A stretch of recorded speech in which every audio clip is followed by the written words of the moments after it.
Cindy, let me know when we're live. As far as I know, we are. Are we good, Chris? He'll let us know. Thank you. 1 second.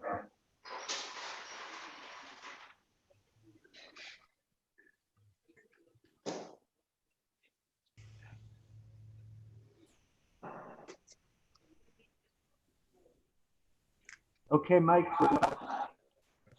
Thank you. Good evening, everyone. I want to call the meeting this special meeting of the Township of Bernard Zoning Board of Adjustment dated June 11th, 2020. The first item is the flag salute. I'll stand and do it. I've got a picture here and you can follow along silently or mute yourself. So, pledge allegiance to the flag of the United States of America, to the republic for which it stands, one nation, under God, indivisible, with liberty and justice for all. Okay.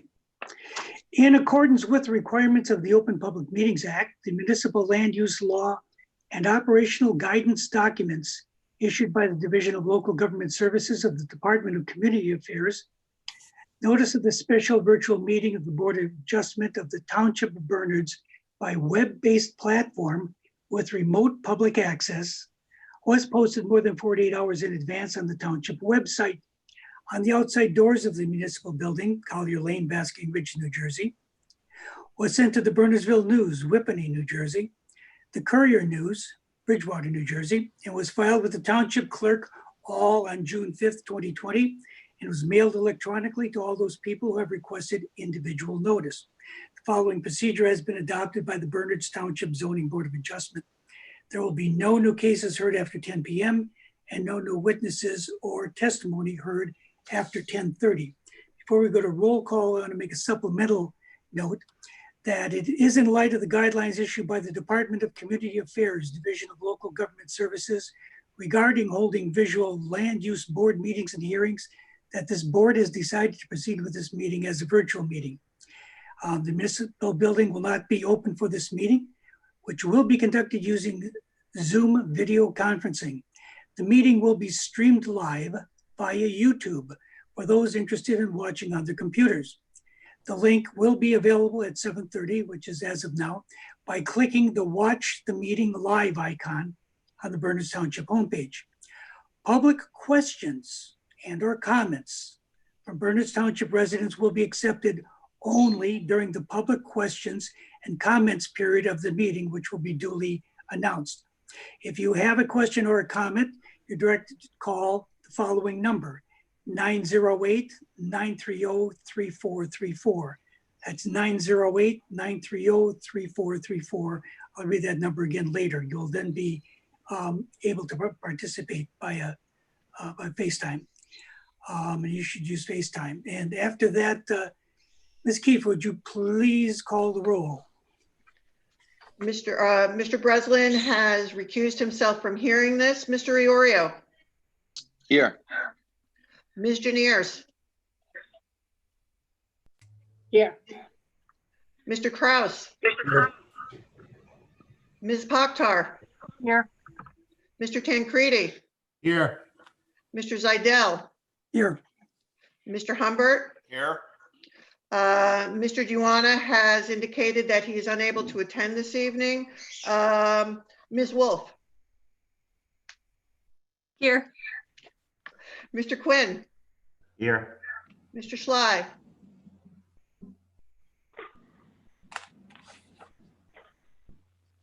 Mr. Schley. I see his little icon there, so I'm here. there we Can go. you hear me? Yes, and for the record, Ms. Kiefer is present. Vice Chairman Zaidel, you have a quorum, you may proceed.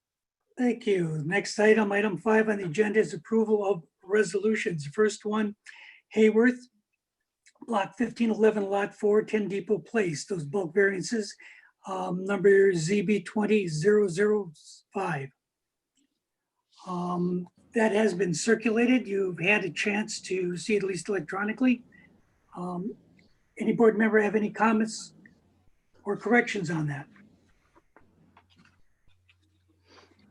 If not, could I have a motion to approve?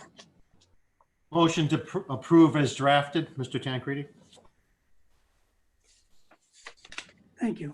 Do we have a second? Second. Who is the I'll second, second. please? Iorio.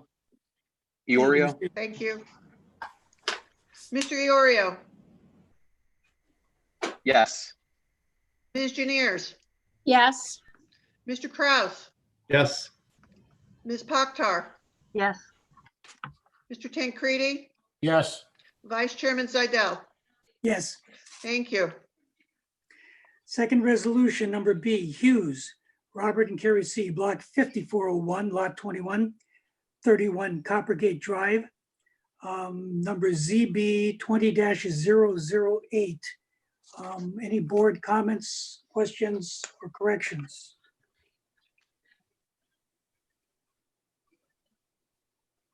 If not, may I have a motion to approve then? I'll make a motion to approve as drafted. Beth Thank you, Foster. Ms. Pakhtar.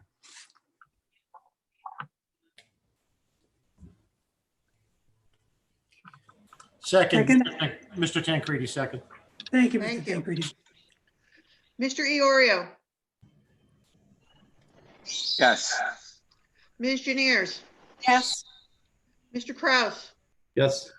Ms. Pakhtar, Yes. Mr. Tancredi, Yes. Vice Chairman Zidell. Yes, Thank you. And Vice Chairman, after this, can we take a voice vote to excuse the absences of Mr. Breslin and Mr. Juwana? thank you for bringing that up. Do we need a motion on that or simple vote? All right, usually a motion and a second. Anybody make that motion? Sure, Mr. Chairman, I'd make the motion to excuse the two board members Engineers, thanks. as excused absences. Thank you. I'll second. Thank you. So Mr. Kraus? Yes. Okay. All right. All in favor? Aye. Aye. Opposed? Abstain? Thank you. Carries. Any other resolutions? I think that winds that up. Moving along to item number 6, the public hearing, continuation of New York SMSA LLP doing business as Verizon Wireless, Block 803, lots 235, 623, the location of 300 North Maple Avenue. This is preliminary and final site plan, a use D1 variance, some bulk variances. It's zoning board number 20-001 and was carried from May 6th. Who's appearing for the applicant tonight? Good evening, Mr. Chairman. For the record, Richard Schneider of the law firm of Vogel, Chait, Collins and Schneider on behalf of the applicant, New York SMSA Limited Partnership, doing business as Verizon Wireless. Good evening, Mr. Schneider. Do you have any witnesses who weren't sworn last time? I do not. All of the witnesses who I intend to proceed with this evening have been previously sworn. Ms. Wolf, we good on that? We are, and for the record, I will say that I did review the notice for the special meeting. It was mailed on 5/28 and it was published on 5/27, which is more than 10 days in advance. So the notice as to content and timeliness was sufficient to confer jurisdiction on the board. Thank you. As I recall, Mr. Schneider, last time your main witness, and maybe it was the only witness, was David Stern on the radio frequency. And we got through that. So I will turn it over to you to explain Thank how you. you want to proceed. Yes, thank you. Maybe I'll just give a brief review and a foreshadowing of our intent to proceed this evening. As you mentioned, Mr. Chairman, this is the continuation of the application by Verizon Wireless to install 6 test nodes on the property that we all commonly refer to as the Ridge Conference Center.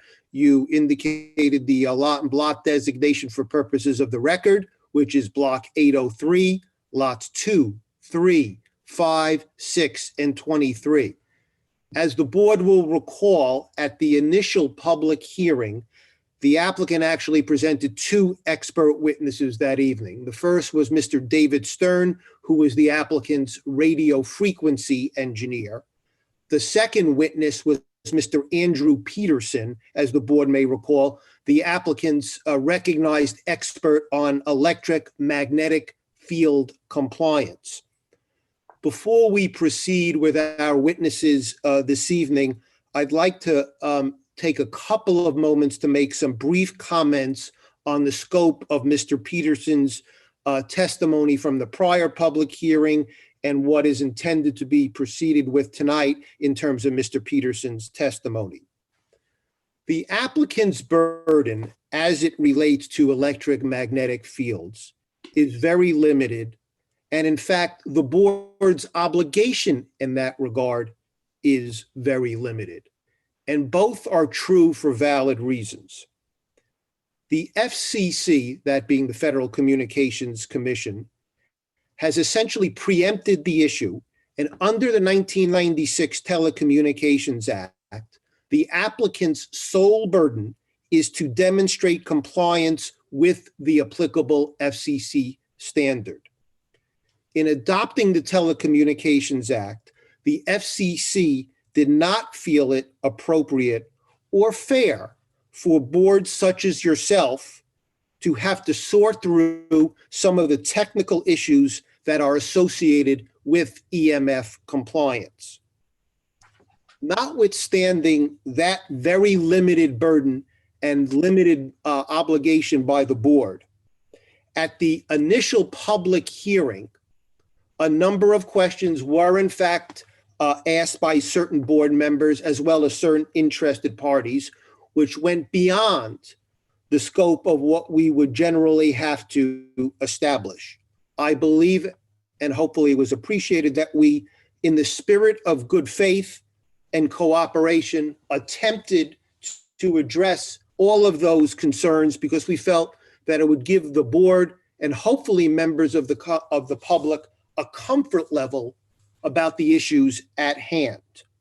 Specifically, as the board may recall, at least two interested parties raised questions about the levels of electric-magnetic fields at their respective property lines. And Mr. Peterson responded comprehensively, and as you recall, we all went very late that evening, in terms of addressing the specific levels of electric-magnetic fields at the respective property lines.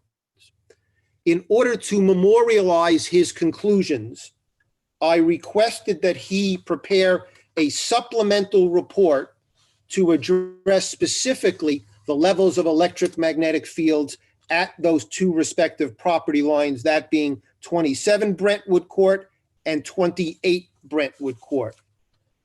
That report, for purposes of the record, has been pre-marked as Exhibit 4.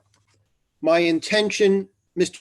Chairman, this evening, fellow board members, is to briefly recall Mr. Peterson for the limited purpose of providing his analysis based on proposed Exhibit 4. Recognizing that limited burden, that is all that I intend to proceed with vis-a-vis Mr. Peterson. Upon the conclusion of Mr. Peterson's testimony, I would have two other intended witnesses. The next witness would be Mr. Frank Colasurdo, the applicant's architect. Mr. Colasurdo is intended to address all of the relevant site plan details. This is a relatively de minimis application from a site plan perspective, highlighted by the essentially 0% increase in impervious coverage. There are, as you will hear from Mr. Colasurdo, no outstanding issues from our perspective in terms of compliance with either the township planners or township engineers review report, and Mr. Colasurdo will address that. Upon the conclusion of Mr. Colasurdo's testimony, it is my intention this evening to conclude the matter by the presentation of our professional planner, Mr. William Masters.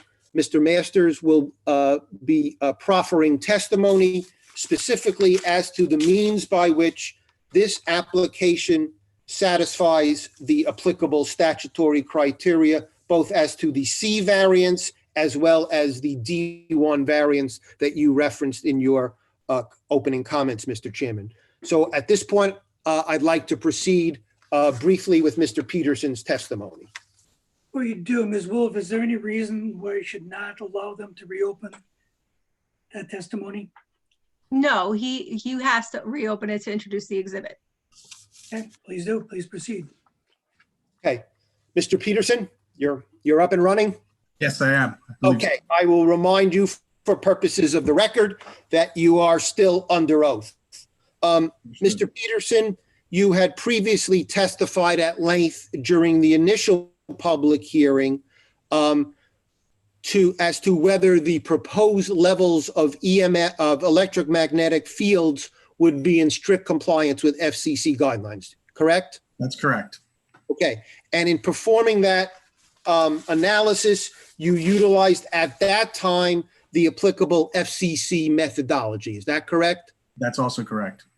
Okay, and my specific recollection of your testimony was that in presenting that methodology in your analysis, you indicated that the levels of electromagnetic fields were essentially being calculated on a worst case scenario assumption. Is that correct?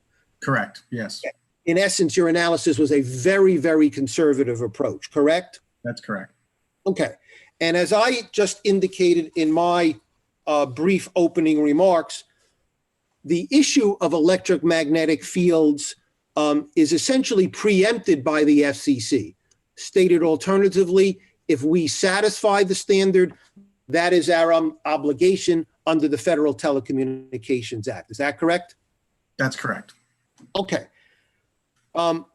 As you will recall, Mr. Peterson, there were at least certain interested parties,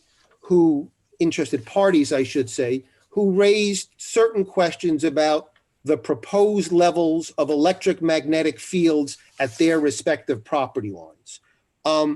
And did you, in response to that inquiry, even though it is beyond the scope of what is required by the FCC, undertake an analysis for the specific purposes of confirming whether the levels of electromagnetic fields would be in strict compliance with the FCC standard? I did. At Okay. the last hearing, we made some back of the envelope calculations to approximate those levels. So we thought it prudent to clean that up with some more exact calculations in the form of a report. And are your findings and conclusions in that regard summarized in the May 8th report submitted to the board and previously marked as Exhibit 4? Is that correct? That's correct. Okay. And without me hopefully interrupting you too often, can you briefly and concisely take us through your report in terms of your findings as they specifically relate to the properties located at both 27 Brentwood Court and 28 Brentwood Court? I can, and I will attempt to share my screen in order to do so. Okay. It says the host has disabled participant screen sharing, so maybe I can just, unless it's enabled. I think everybody has a copy of the report, so I can go through it, describe the methodology and the results. Okay, And just for the record, we'll mark this as A4, even though it's pre-marked, but we'll just mark it anyway. that will be fine. Thank you. Thank you. So A4 is titled Electromagnetic Exposure Analysis, Brentwood Court, Bernards Township, and it focuses on the two properties that were the subject of some questions at the last meeting, and they are specifically 27 Brentwood Court and 28 Brentwood Court. As I mentioned at the last meeting, in a kind of on-the-fly manner, I provided some approximate calculations and results for the anticipated exposure levels on those properties based on some rough estimates of distances and including maximum output power and some other worst case scenario type of assumptions. So with this report, I'm seeking to refine those estimations and provide in writing to those residents and for the use of the board, a report that more specifically determines those exact numbers that we were roughly estimating at the last meeting.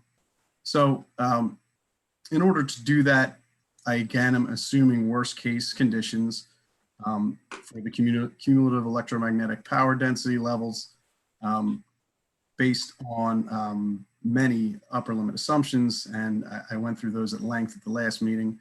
But in doing so, we are following the FCC guidelines for assessing anticipated electromagnetic exposure levels, but doing so in a very conservative manner by using those worst case assumptions on any of the variables that are in those FCC prescribed formulas.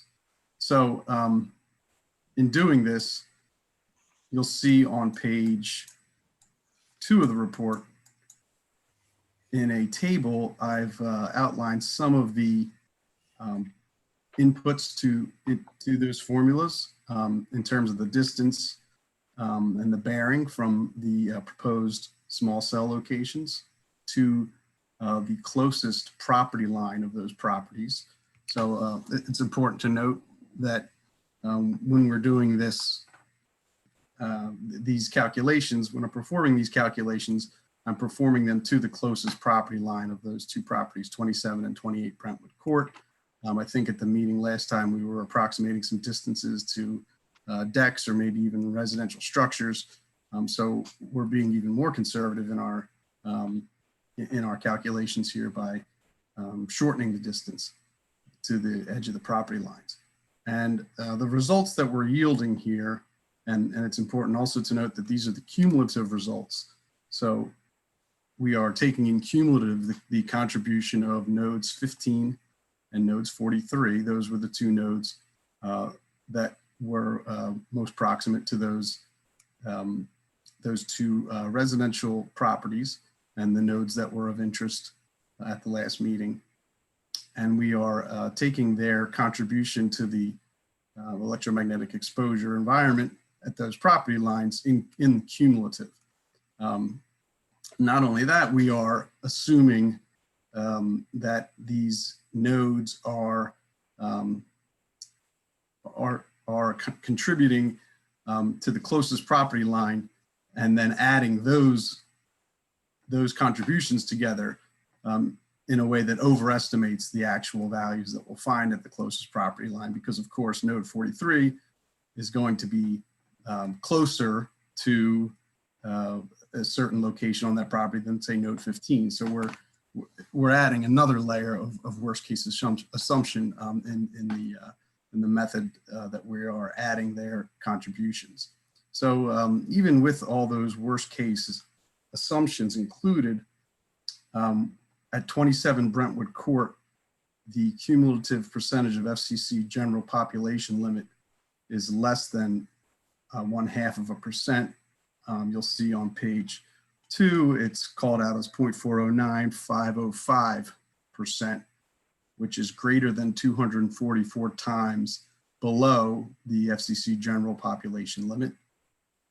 And then at 28 Brentwood Court, you'll see also in that table that the percentage is given as 0.053851% of the FCC general population limit, which is greater than 1,856 times below that FCC general population limit.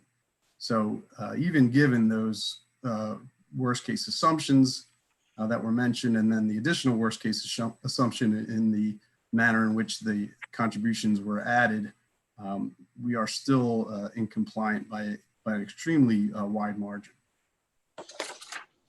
Chairman, nothing further for Mr. Peterson. Thank you. Do any board members have any questions for Mr. Peterson? Just one question. Please. Yeah, looking at your table and your data and analysis, this is assuming the current proposed unit that you're putting on the pole, correct? That's correct. And at a maximum power output? Right, at the maximum output power of the specific equipment being deployed, yes. Okay, and having those 5G antennas pointed like they are in the map, not directly at the house, but directly aligned to the road or whatever. Is that correct? That's correct. This Okay. this takes into account the designed azimuths of the antennas. Okay, perfect. That's the only question I had. I Any other actually board have one. members? I have one Ms. question. Proctor, hi. At the bottom of page 1, you say that the exposure would be entirely masked by the ambient radio frequency environment on the properties examined. What contributes to that ambient radio frequency that would mask this? So are you saying that brings it down to nothing, that from the 0.5%, basically? Well, the levels are so low. My point there with that comment, and I say that they would likely be entirely masked by the ambient radio frequency environment. So, you know, there are some, this is a gross over, even though these numbers are extremely low, these are really a gross overestimation of what these nodes would actually contribute to those properties because of all the upper limit assumptions and because of all the factors that we're ignoring that will attenuate signal. So what I'm saying there is that these numbers are so low, and in reality they would be much lower. So the ambient radio frequency environment from nearby Wi-Fi hotspots, or just the noise from any devices in the area would likely mask these contributions. So if we went out there and did a before and after on those properties at those locations, if we did a before and after study with a handheld unit that is used to detect these types of emissions, it's very likely we would not be able to discern their activation. Thank you. Any other board member? I have one question, Mr. Zidell. Please. Sorry if I missed this. The FCC general population limit is what? Like how do I get your number of 244 and 1856? Like what's the formula for that? Like what's the limit? So the general population limit varies with frequency. If you're looking for those exact limits, I can provide that, and I believe that's in a part of the initial reports on these nodes. But what I'm saying here with this table is that relative to that limit, if you look at the second set of columns where I say percentage of the FCC general population limit, these nodes that's the contribution relative to that limit. And then the 1, 2, 3, 4, 5th column is the in cumulative, the percent of that general population limit. That population is, or that limit is given in power density, so a microwatts per centimeter squared. And I can provide those exact limits across all frequencies and you know, at the frequencies in question, if you'd like. Can I say something? Go right ahead. I just noticed if you multiply the 0.409505 times 244, that gives you 100%. So I'm assuming that means that's the 100% is the limit. Right, exactly. Yeah, that's where that comes. For simplicity's sake, I've done the division for you, dividing 100 by 0.409 to show you how many times below that limit. Right, okay, I think I misunderstood your question. Right, if that was 0.5, it would be 200 times below the limit. Any other board member questions? Mr. Quinn, you have any questions related to this report? No, actually, I think Ms. Janier's, I was looking at these numbers too, trying to figure out what it was, but I understood his 4th column to be basically a percentage of the allowable. And if you invert that, take 1 over that, that's how you get the 244 and the 1856. I have no further questions. I understood his methodology and his calculations. Okay, thank you. Mr. Schley? No, thank you. Anybody else? Professional or board member with a question? Otherwise, I am going to open this to the public for questions. Okay, hearing none. We're now going to open this to the public to ask questions. There'll be a 5-minute time limit on any questions you might have. And your questions will be limited to this witness and the testimony you just provided and related to that report. So the number we're going to give you is, write it down, it's 908-930-3434. That's 908-930-3434. When you dial, please use FaceTime and you'll be escorted into the meeting. And we're going to give this a few minutes.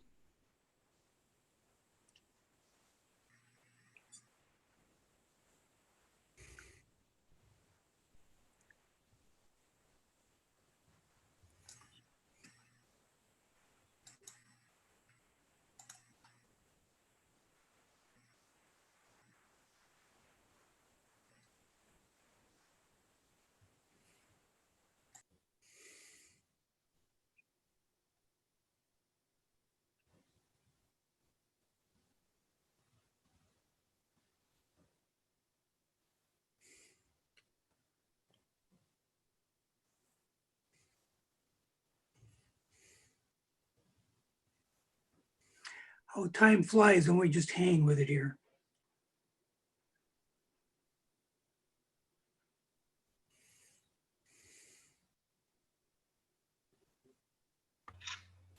Okay, we have our first caller. Did I win anything? We'll find out. This Ms. is Wolf, Dr. yours. Ratz, yes? So I'm sorry?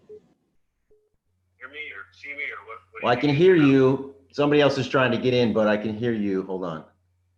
Somebody just tried to call. We'll have to call him back. Can you Hi, guys can I see ha- him? Or is Can it- you give us your name and address for the record? Sure. It's hard to hear you, but it's David Bowden. It's 28 Brentwood Court. Okay, and is this a question or a comment? It's a question. Okay, go ahead. So I heard the analysis that was just given on the report that was done on 2728 Brentwood. A couple questions regarding the analysis and how it was performed. So first question is, how was the analysis done? Obviously the nodes are not up yet. So how was it tested? Obviously nobody was on our property lines to do the testing. So I'm wondering how, if the nodes were not up and nobody was on our property lines to actually measure anything, how the test was done. And also, I know it was mentioned, it was probably about a month ago, that the trees and the impact of the trees that they would have at this time of year, obviously it could limit the amount of exposure. But so I want to understand how this test was done. Is this done assuming the foliage now, or is this assuming the winter when the leaves are not on the trees, and obviously our property is much more susceptible to the EMFs penetrating onto our property? Mr. Peterson, did you hear the question? I did, yes, I'm prepared to answer.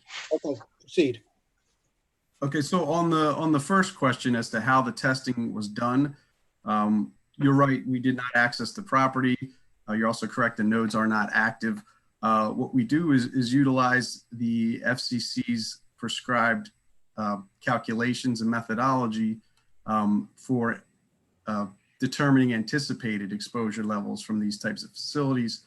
It is often the case that a report of this nature is required as a part of the permitting process. So of course we can't perform a test on what doesn't exist.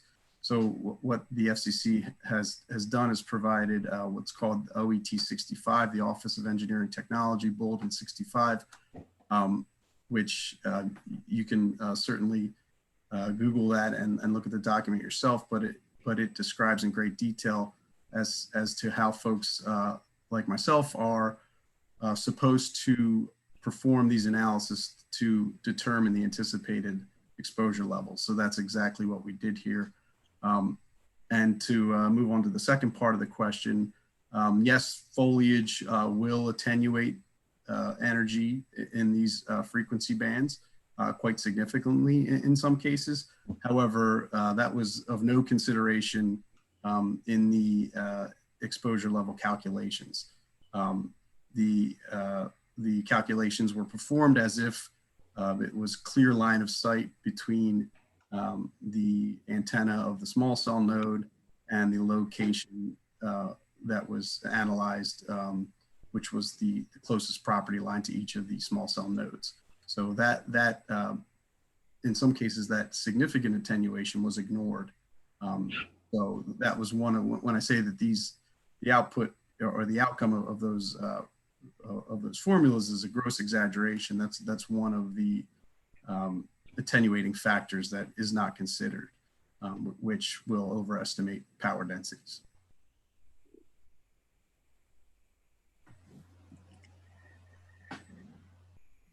Any other question? Did you hear the response? I'm listening to the response because I hear it through the FaceTime. So I'm like 5 seconds delayed. So I heard the end of the response now. Can you still hear me? Yes. Yes. Okay. So I did hear that. I have one follow-up question, or maybe a two-part question. But so the guidelines that we're referring to are the 1996 FCC guidelines. Is that correct? The OET, I can look at when the last revision was of OET 65, if you'd like, but that is still the, So that is still. But the guidelines we're referring to as the general population limit frequency, that's the 1996 FC guidelines when there was come a long way. Now we're at 5G. So I just want to make sure that what we're referring to, the guidelines or the FCC guidelines from 1996 when 2G was in place. The guidelines last published in August 1997, edition 97.01. Right, and do you know at the time what network was in place? Was it 2G? In 1997, we would have probably, we were rolling, we would have had overlaid with 2G technology at that point. But I gave a good amount of testimony at the last meeting as to, as to why the technology really isn't a factor here. It's important to note that OET 65 does consider frequency levels, or I'm sorry, frequency range all the way up to 100 gigahertz. We're starting to stray a bit from the open issue, which is the testimony and the report that was submitted into evidence tonight. And we're running up against the 5-minute limit on the question. So, sir, I'll allow you to ask another.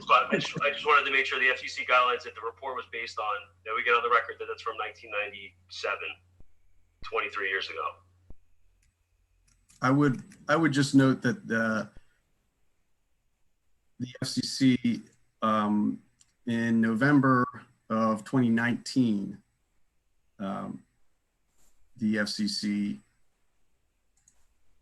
they adopted an order on RF safety reaffirming the guidelines that were current. They maintained the current RF exposure safety standards, and that was as recently as November 2019. So yes, the guidelines are from 1997. However, they've been re-examined many times since, and most recently November of 2019. All right, I believe you have your point in the record. Mr. Quinn, is there another caller? Yes. Thank you very much. Thank you. Talk to you later. Take care. Let me go on mute here.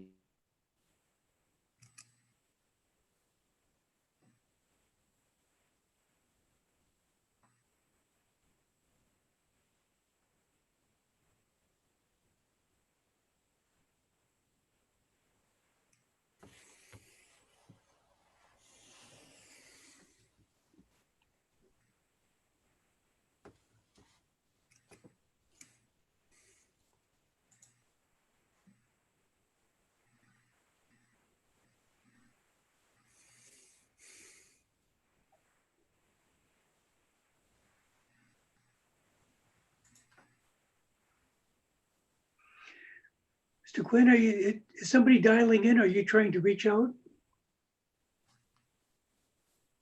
I think he's trying to call them. I think he's trying to. Have at it. Mr. Quinn, is somebody dialing in? Are you trying to reach out? No, I finally got him. I think he's trying to call them. Uh, He's trying to have at it. No, I finally got him. There's a big delay here.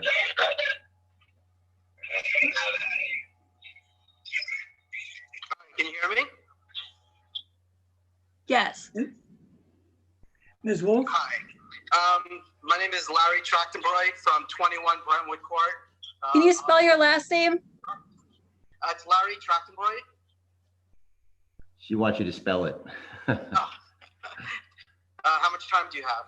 Trachtenbroit.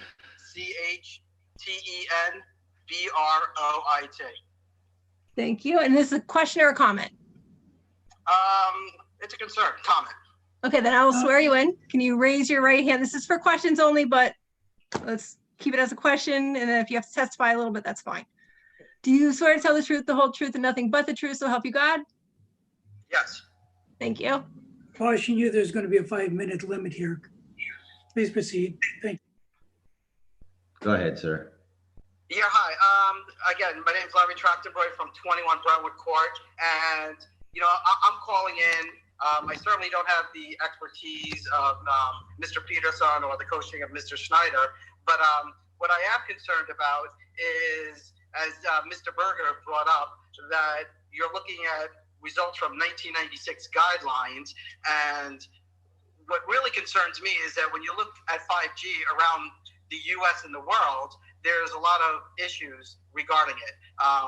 Louisiana, first state to call for a study on health impacts of 5G.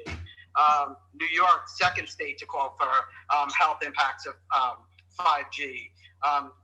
Counties in California that ban 5G wireless antennas near schools, daycares, and residents. San Francisco, Oregon.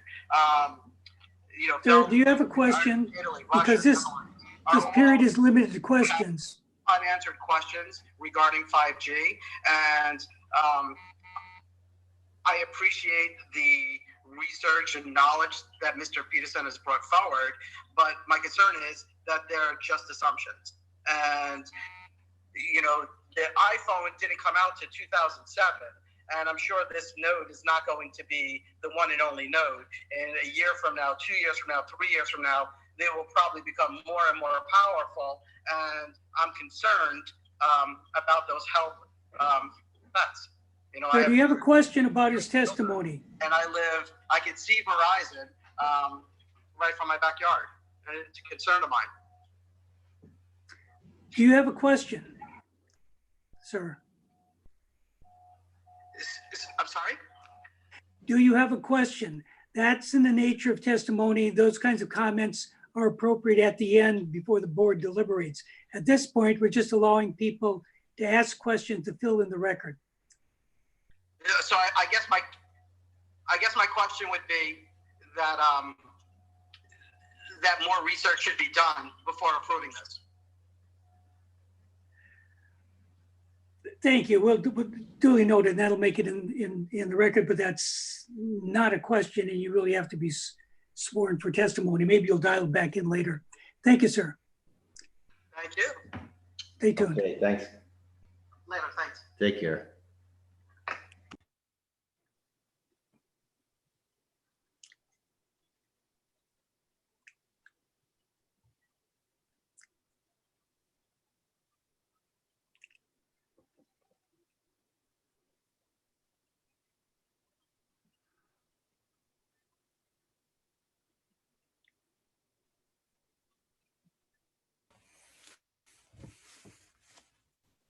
Tom, you're muted.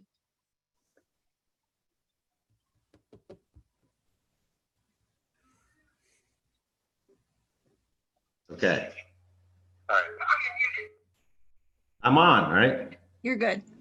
Yeah, I can hear you. Can you hear me? Yeah, we're getting bombarded with calls now. Go ahead. All right. Yep. Bill Ratz, 27 Brentwood Court. Yeah, I'm getting bombarded with calls. Yeah, you guys, this worked a lot better when we were on the Zoom call last time.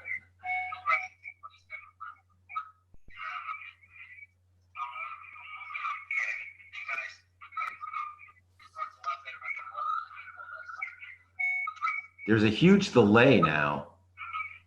Yeah, that's because of Verizon.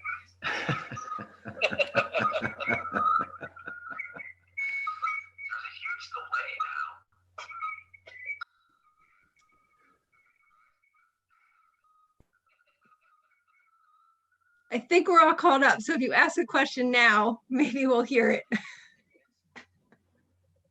We'll take care of you. Go ahead and start. All right, so my question. I think we're all caught up, so if you ask a question now, maybe we'll hear it. Does the board know that there was a petition sent to Cynthia today with 135 residents' names signed on it? Does the board know that there was a Yes. However, this is the board attorney. We cannot accept petitions. If somebody has something to say, they have to actually be here in person so that they can be cross-examined. So we cannot accept a petition. We can put it in the file, but the board cannot consider it.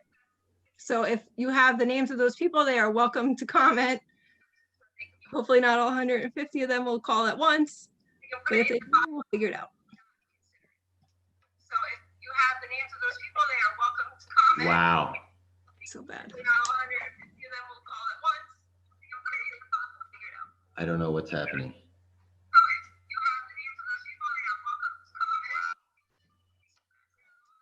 don't know when I should talk, Tom. I don't know what's happening. Go ahead. So that was my first question.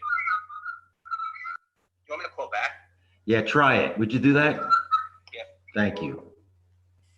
Holy cow. That's bad. Just a question, but why couldn't they just use the Zoom and call in through Zoom versus the way that we're doing this? Can't they just get the link, and if you send them the link, they could join Zoom? Yes, but I'll speak to it partially and then I'll have Cindy help me out. Okay, I'm just curious. If you Oh, yeah. recall, I think the borough had some security concerns about using Zoom because there was an issue with the website was being hacked and whatnot. So this is what they felt was the best course. I know Got it. there's a lag, but we'll just have to work with it. Still the same. That's correct. The township has decided that we are not allowed to give out the Okay. link to the public. Tom, is there less of a delay if you mute, like on the phone, I guess you have a delay as well? Yeah, it's coming through on my phone. I don't know what's going on. This is the first time. I think you might have to, the person speaking might have to mute their computer. Do you have a computer on or something? You may have to mute your computer so that. Well, maybe mute it while you ask a question. I don't know. I'll try that. Try it.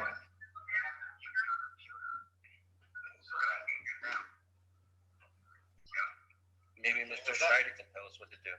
All right, so we're trying it now. Who muted it? Does that help? Yes. Okay. I guess this is to Peterson. Andrew, you said, I'm just wondering, can you give me an idea of the effects of the wildlife that are here? I have, like, we have like endangered birds here, like a woodpecker, a blue heron. There are wildlife here that are non-discriminatory to flying through your nose. And I'm just wondering if there's any studies that are documented on what kind of an effect it has on the wildlife. Flying through your nose. And I'm just wondering if there's any studies that are documented on what kind of an effect it has on the wildlife. Flying through your nose. As far as wireless telecommunications installations go, I will tell you that the macro sites that you're used to seeing, the lattice type towers, monopole type towers, 100-foot plus type towers, birds like to nest in those. Certain species of birds like to nest in those. I'm not aware of any findings of harmful impact with those freestanding type structures. There are some studies that I've seen of guide towers, if you're familiar with those. They're often much taller towers, several hundred feet in height typically, supported laterally with guy wires. And I have seen reports of bird strikes with the guy wires because they can't see the guys. That's really the only impact I'm aware of to wildlife from telecommunications sites in general. These small cells, of course, are not guide structures. They're proposed to be attached to freestanding light standards. And in some cases with the nodes to the hotel itself. So I don't anticipate any impact to wildlife. Thank you, sir. But these questions are starting to stray from if I can continue, Tom, thank you. The question should not be straying from the matter that's open for public questions. Please hear me out. And there is a time limit. We want to get through, want the public to be heard. We want to know what people's opinions are. We do need to proceed and provide due process here. And the questions should be related to his report. If you have general comments in opposition, you'll have a chance to register your opposition at the end if that's the case. Be more than happy to hear who's for and who's against. But at this point, we're trying to deal with the testimony. Thank you, sir.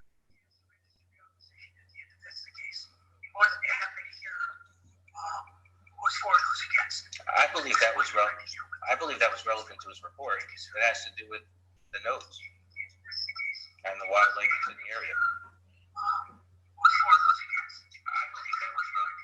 All right. You're well over the limit you can have, but I'm going to give you another opportunity for another question if you have one, sir, because we did have trouble with the link before, and I think that ate into your time significantly. So please, if you have another question for the witness on the report, please go ahead. Call back.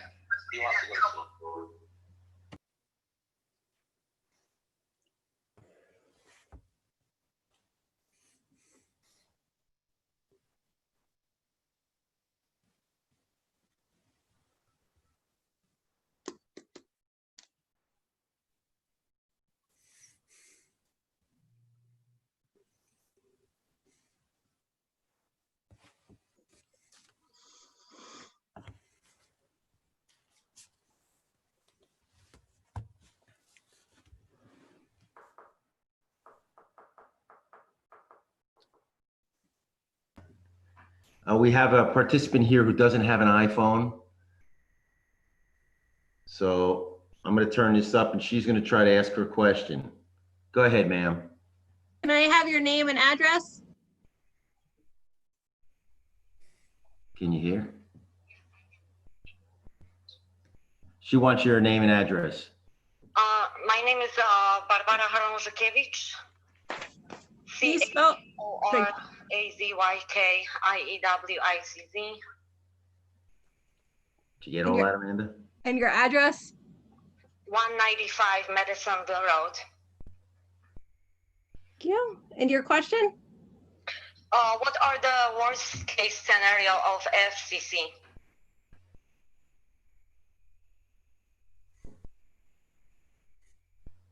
I'm not sure I understand the question.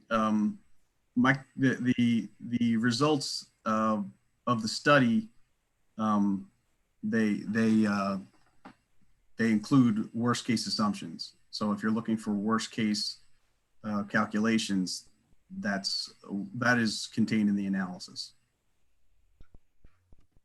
No, you were mentioning in your comments constantly worst case scenario of FCC. So I just want to know the measures. I know usually 24 gigahertz is a standard for a node, and 100 gigahertz is a military range. So what are the cases in our area?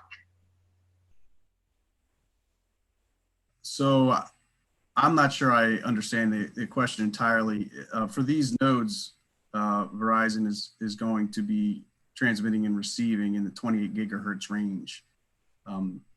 They're licensed there by the FCC, and that's the equipment that they'll be deploying will utilize that portion of the radio frequency spectrum.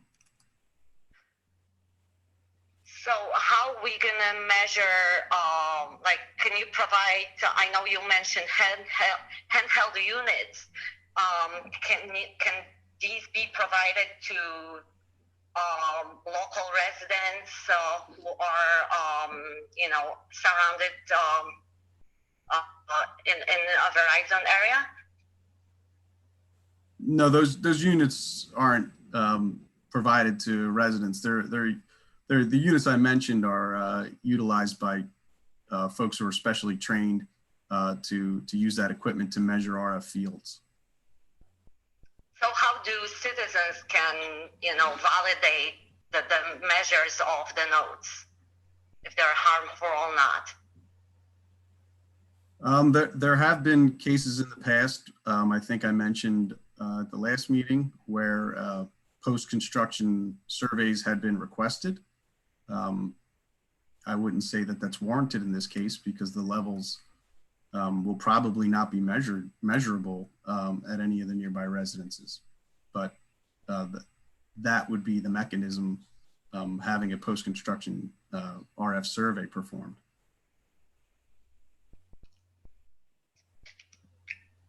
Okay, so there is no way for township or citizens to measure the units of radiation that are being generated by the nodes? Well, no, certainly the a private citizen could commission an RF survey to be done post-construction if they'd like to attempt to measure the exposure levels post-construction. Okay, but there is nothing really specific right now that you can provide to us to make sure that, you know, there is no radiation. Other than your calculation that you've performed, Mr. Peterson. No, that's all. We can't measure, you know, what's not on the air. So as the FCC. And what is the calculation based off? Like, where was this tested? Like, was it already tested on the Verizon property, or? I think that just so we don't go down the same road, I think what Mr. Peterson had indicated that the levels that he's articulated both in his original report and his supplemental report was based on the specific FCC methodology, that no specific testing was done, but that it was clearly based on the FCC methodology using the worst case scenario assumptions. I think that probably. FCC methodology from 1967, correct? That's not correct, but. This has been asked, it has been answered. And I would ask you to, if you have another question, you have 1 minute remaining. Be happy to hear your question. Okay, thank you. Take care. Thank you.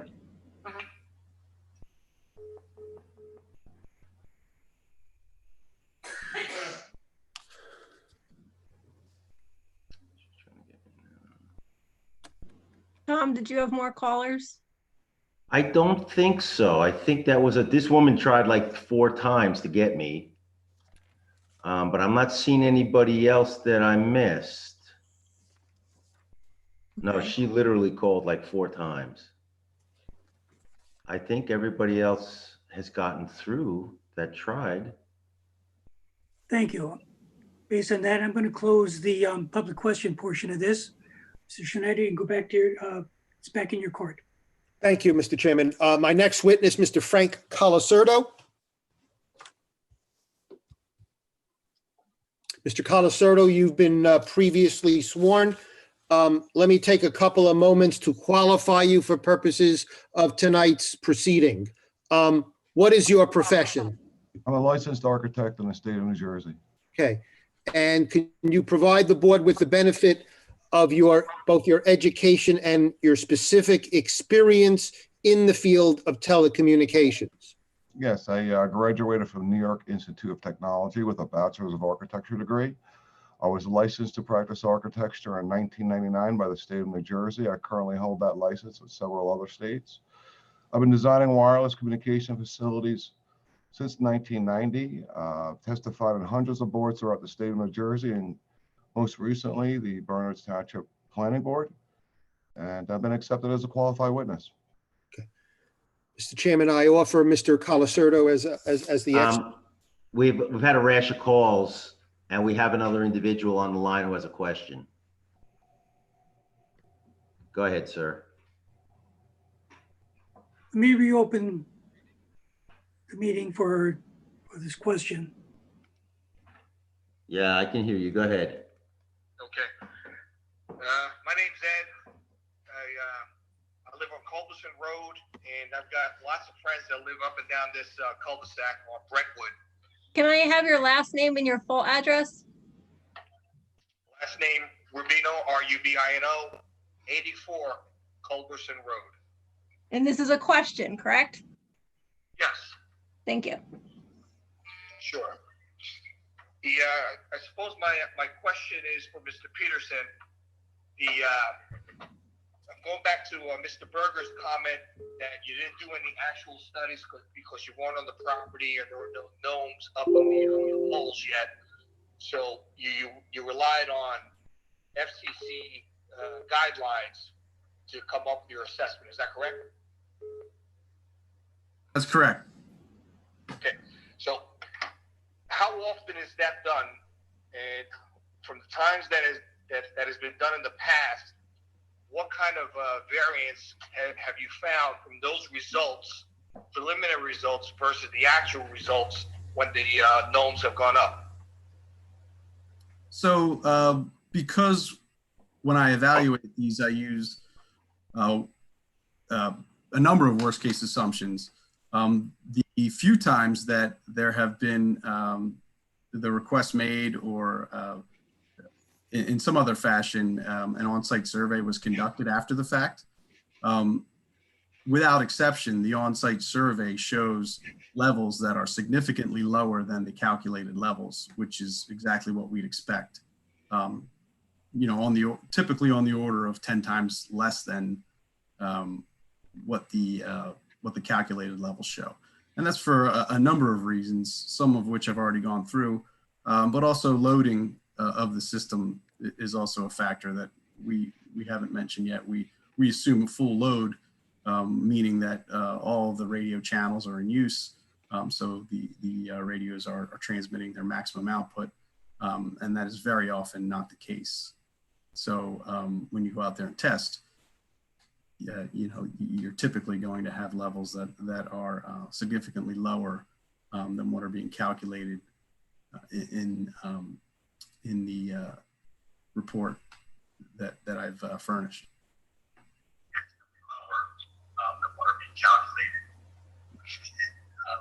Okay, Ms. Peterson, with all due respect, can you provide some of the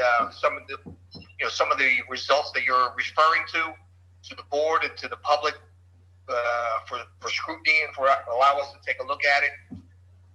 You know, there's some other issues here too. You know, I agree with all the previous callers that a 1997 study based on 2G or 3G technology, you say the technology is not really relevant here. I'm not sure if we know that. Even if this was reaffirmed in 2019, it should the study should be done on the actual technology that's being used. And what kind of studies have been done for, let's say, a child or a person who's got a severely compromised immune system and their exposure to this, in addition to your other children in the area? Mr. Chairman, while I think I've shown great patience, we're now getting way beyond what the burden is here. And I think I've shown some great flexibility in trying to have Mr. Peterson answer each and every question, including an analysis of his opinion as to how it was calculated, what the real life scenario. But now we're gathering into a field here where we're about to debate the applicability of what we're required to prove, which is we have to prove the FCC standard. The FCC determines the standard and we meet the standard. We're not here, with all due respect, to debate what the standard should be by the FCC. I would concur Okay, with you, Mr. Schneider. Whoa, whoa, whoa, whoa. I can appreciate that. I'm sorry, the chair has the floor here. I'm sorry. The chair has the floor here. Sir, I'm going to cut you off. Sir, the chair is trying to, the chair is trying to get through. Hold on one second. Thank you very much. This meeting has to proceed. There's due process for everybody involved. I actually agree with the applicant's attorney that this is straying very far from what the question was allowed to be. I understand it's becoming quite apparent that there is some opposition in the neighborhood, and there will be an opportunity at the end to register that opposition. But delaying the hearing is not doing it, and questions that are remote and far afield, I just can't allow. So I'm going to regrettably have to cut you off, and we're going to provide something in the comment section at the end where people can make a recommendation for or against. But I do not think that this is helping the board in its determinations of the matter before it, including admissible evidence.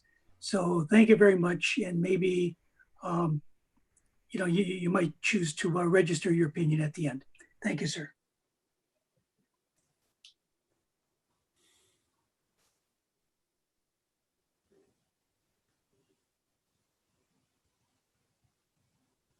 In fact, the chair finds that the last several questions have kind of gone far afield. I recognize community opposition. We will have a way of allowing for that somehow to be heard at the end. Meantime, I'd like to get back to the hearing on the agenda. And Mr. Schneider, please proceed with your witness. May I proceed, Mr. Chairman? Yes, please do. Okay. So I was about to offer Mr. Colasurdo as an expert witness, and I would ask that the board so accept him based on his experience and education. Any board member of any opposition? Now then we're going to accept him as a witness, please. Thank you, Mr. Chairman. Mr. Colasurdo, let's take a couple of moments to understand what you've done in preparation for your testimony this evening. First of all, you are the preparer of the site plan that is before the board. Is that correct? That's correct. Okay. And have you had the occasion to familiarize yourself with the site? In other words, have you been to the site on a number of occasions? Yes. Okay. And suffice it to say, you're familiar with all of the existing site conditions. Is that correct? That's correct. Okay. And you've also had the opportunity to, on a variety or a number of occasions, communicate with the township planner in conjunction with both the preparation of the site plan as well as in response to his review report. Is that correct? That's correct. Okay. And you are generally familiar with the ordinances of the Township of Bernards as they would specifically relate to this application. Is that correct? That's correct. Okay. With that background, Mr. Colasurdo, I'm very confident that the board is well familiar with the property and all of its attributes. But since we're on the record, I'm going to ask you to take a couple of brief moments just from a overall perspective to give a general description of the subject property as it would specifically relate to this application. Okay. Am I correct when I say we can't screen share to make my presentation a little easier? Maybe not, but I think in this case, we've tried and in terms of making sure that all board members have copies. So it might just be as easy to facilitate moving along as you go through it. Maybe just refer to the specific sheet of the site plan that you're referring to. I think all the board members do have that. Well, the property is known as, and I'm referring to sheet Z5 of my site plans, if anybody has them in front of them. It is known as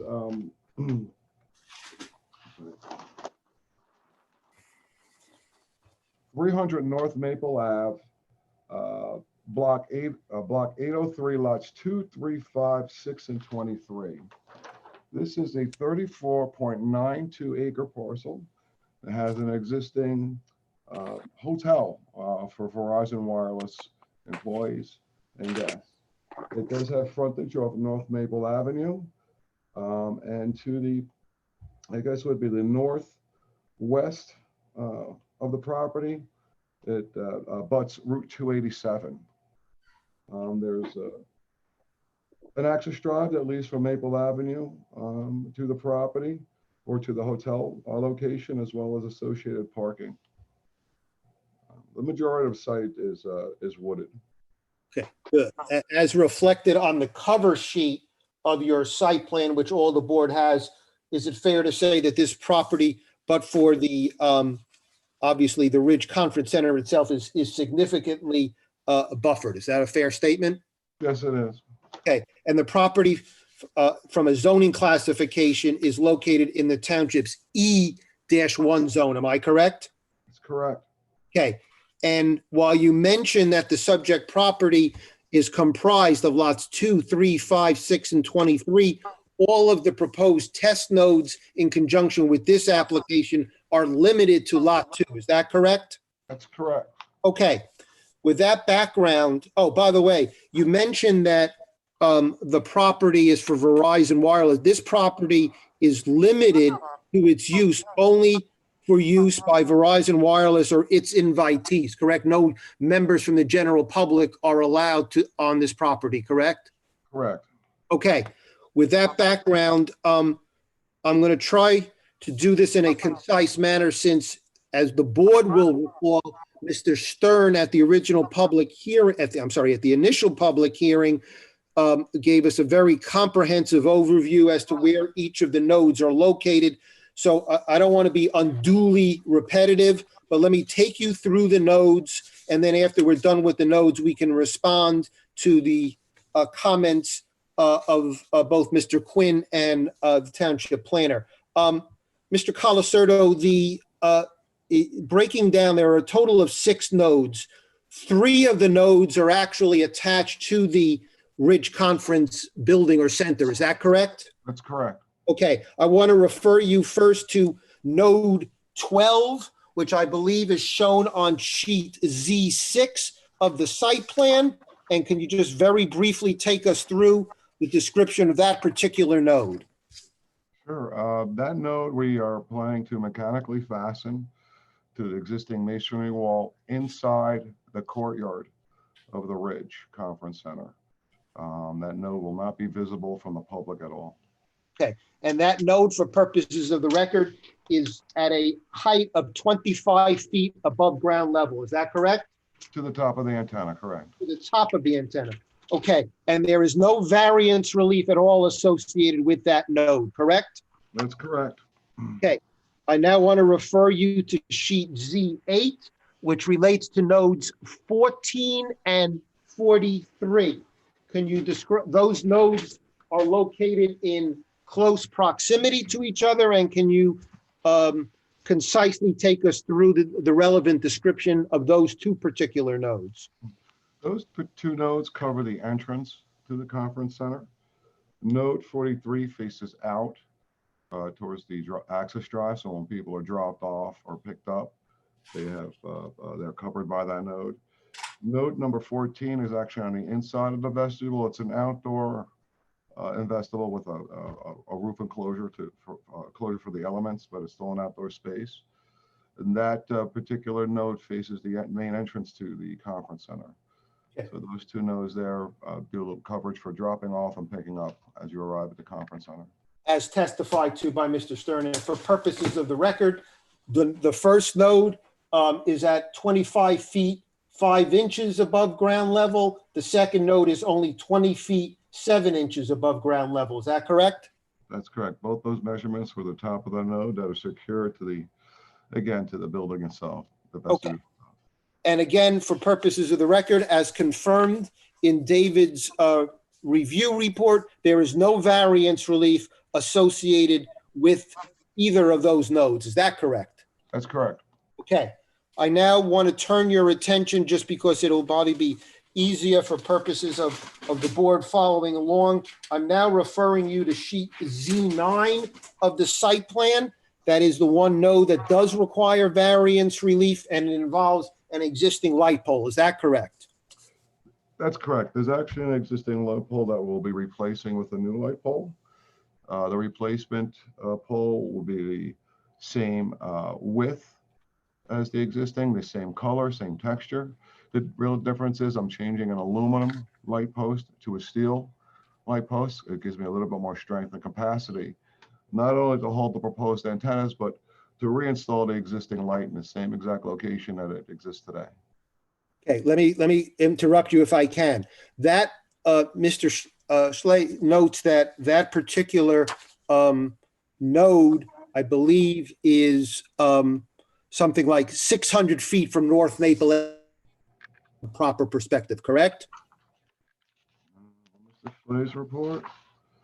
Yes, I'm referring you to now paragraph 1D of David's report. He indicates, I'll read it for purposes of the record. The pole is located along the main drive approximately 600 feet from North Maple Avenue. But let me proceed with that understanding of its distance from North Maple Avenue.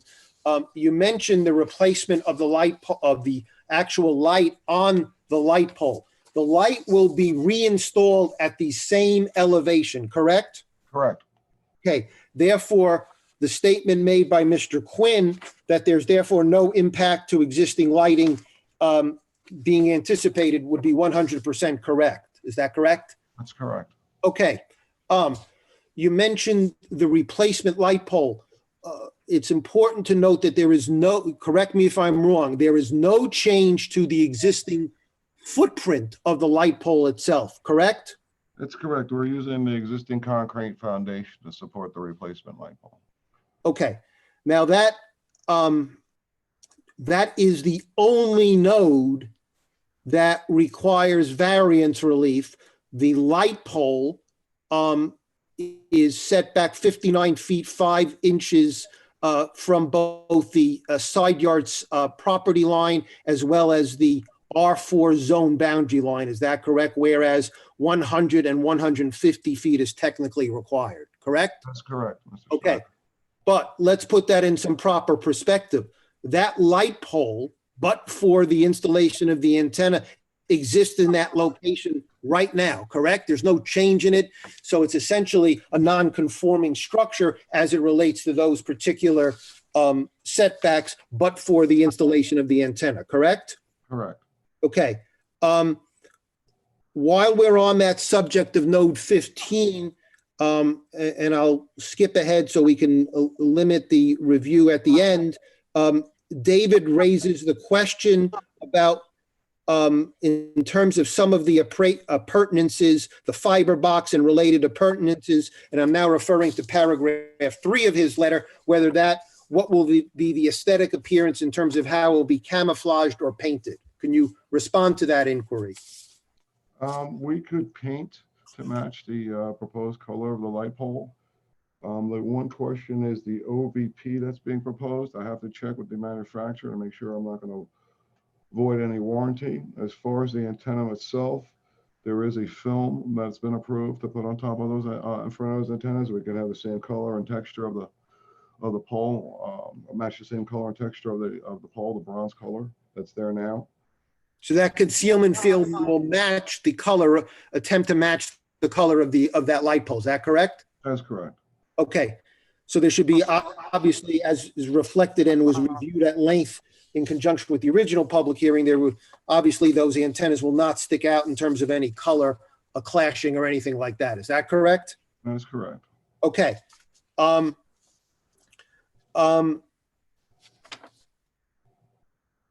That particular node invokes the potential need for some stream buffer management plan. Can you briefly, now non-conforming structures, as long as the existing footprint do not invoke the need for any relief, but only because of some underground utilities, there is the requirement which invokes the need for a stream buffer management plan. Did you have the occasion, and recognize again, no footprint and that it's an existing light pole, did you have the occasion to discuss that minor issue with David in terms of what he may reasonably require to address the current location within the stream buffer? I did, and the conclusion was that we're going to install soil and sediment control measures along the proposed utility routes, the underground utility routes that do run through the stream encroachment buffer area. to prevent any soils to run off into the stream encroachment area. Okay. And I suspect, and you'll confirm for purposes of the record, that in the event that David requires any additional measures, such as any supplemental landscaping or anything of the sort that he deems appropriate, the applicant would be willing to comply with his recommendations. Is that correct? Yes. Okay. I want to now turn your attention to node 16, which is contained on sheet Z10 of the site plan. Can you take us through that node, noting that there's no variance relief, and I'm going to make the assumption that the installation is essentially similar to that of node 15. Am I correct? Node number, you're referring to node number 13 or 16? I'm referring to node number 16 now. So 16, node number 15 and 16 are identical designs. Okay. Existing light post that we're replacing with a new and stronger light post, same size as far as the width goes. Height's a little bit higher because do have to mount the antennas above the light. Existing light fixture will be remounted in the same height that it currently exists, and all the colors will match the other light standards and poles that are there.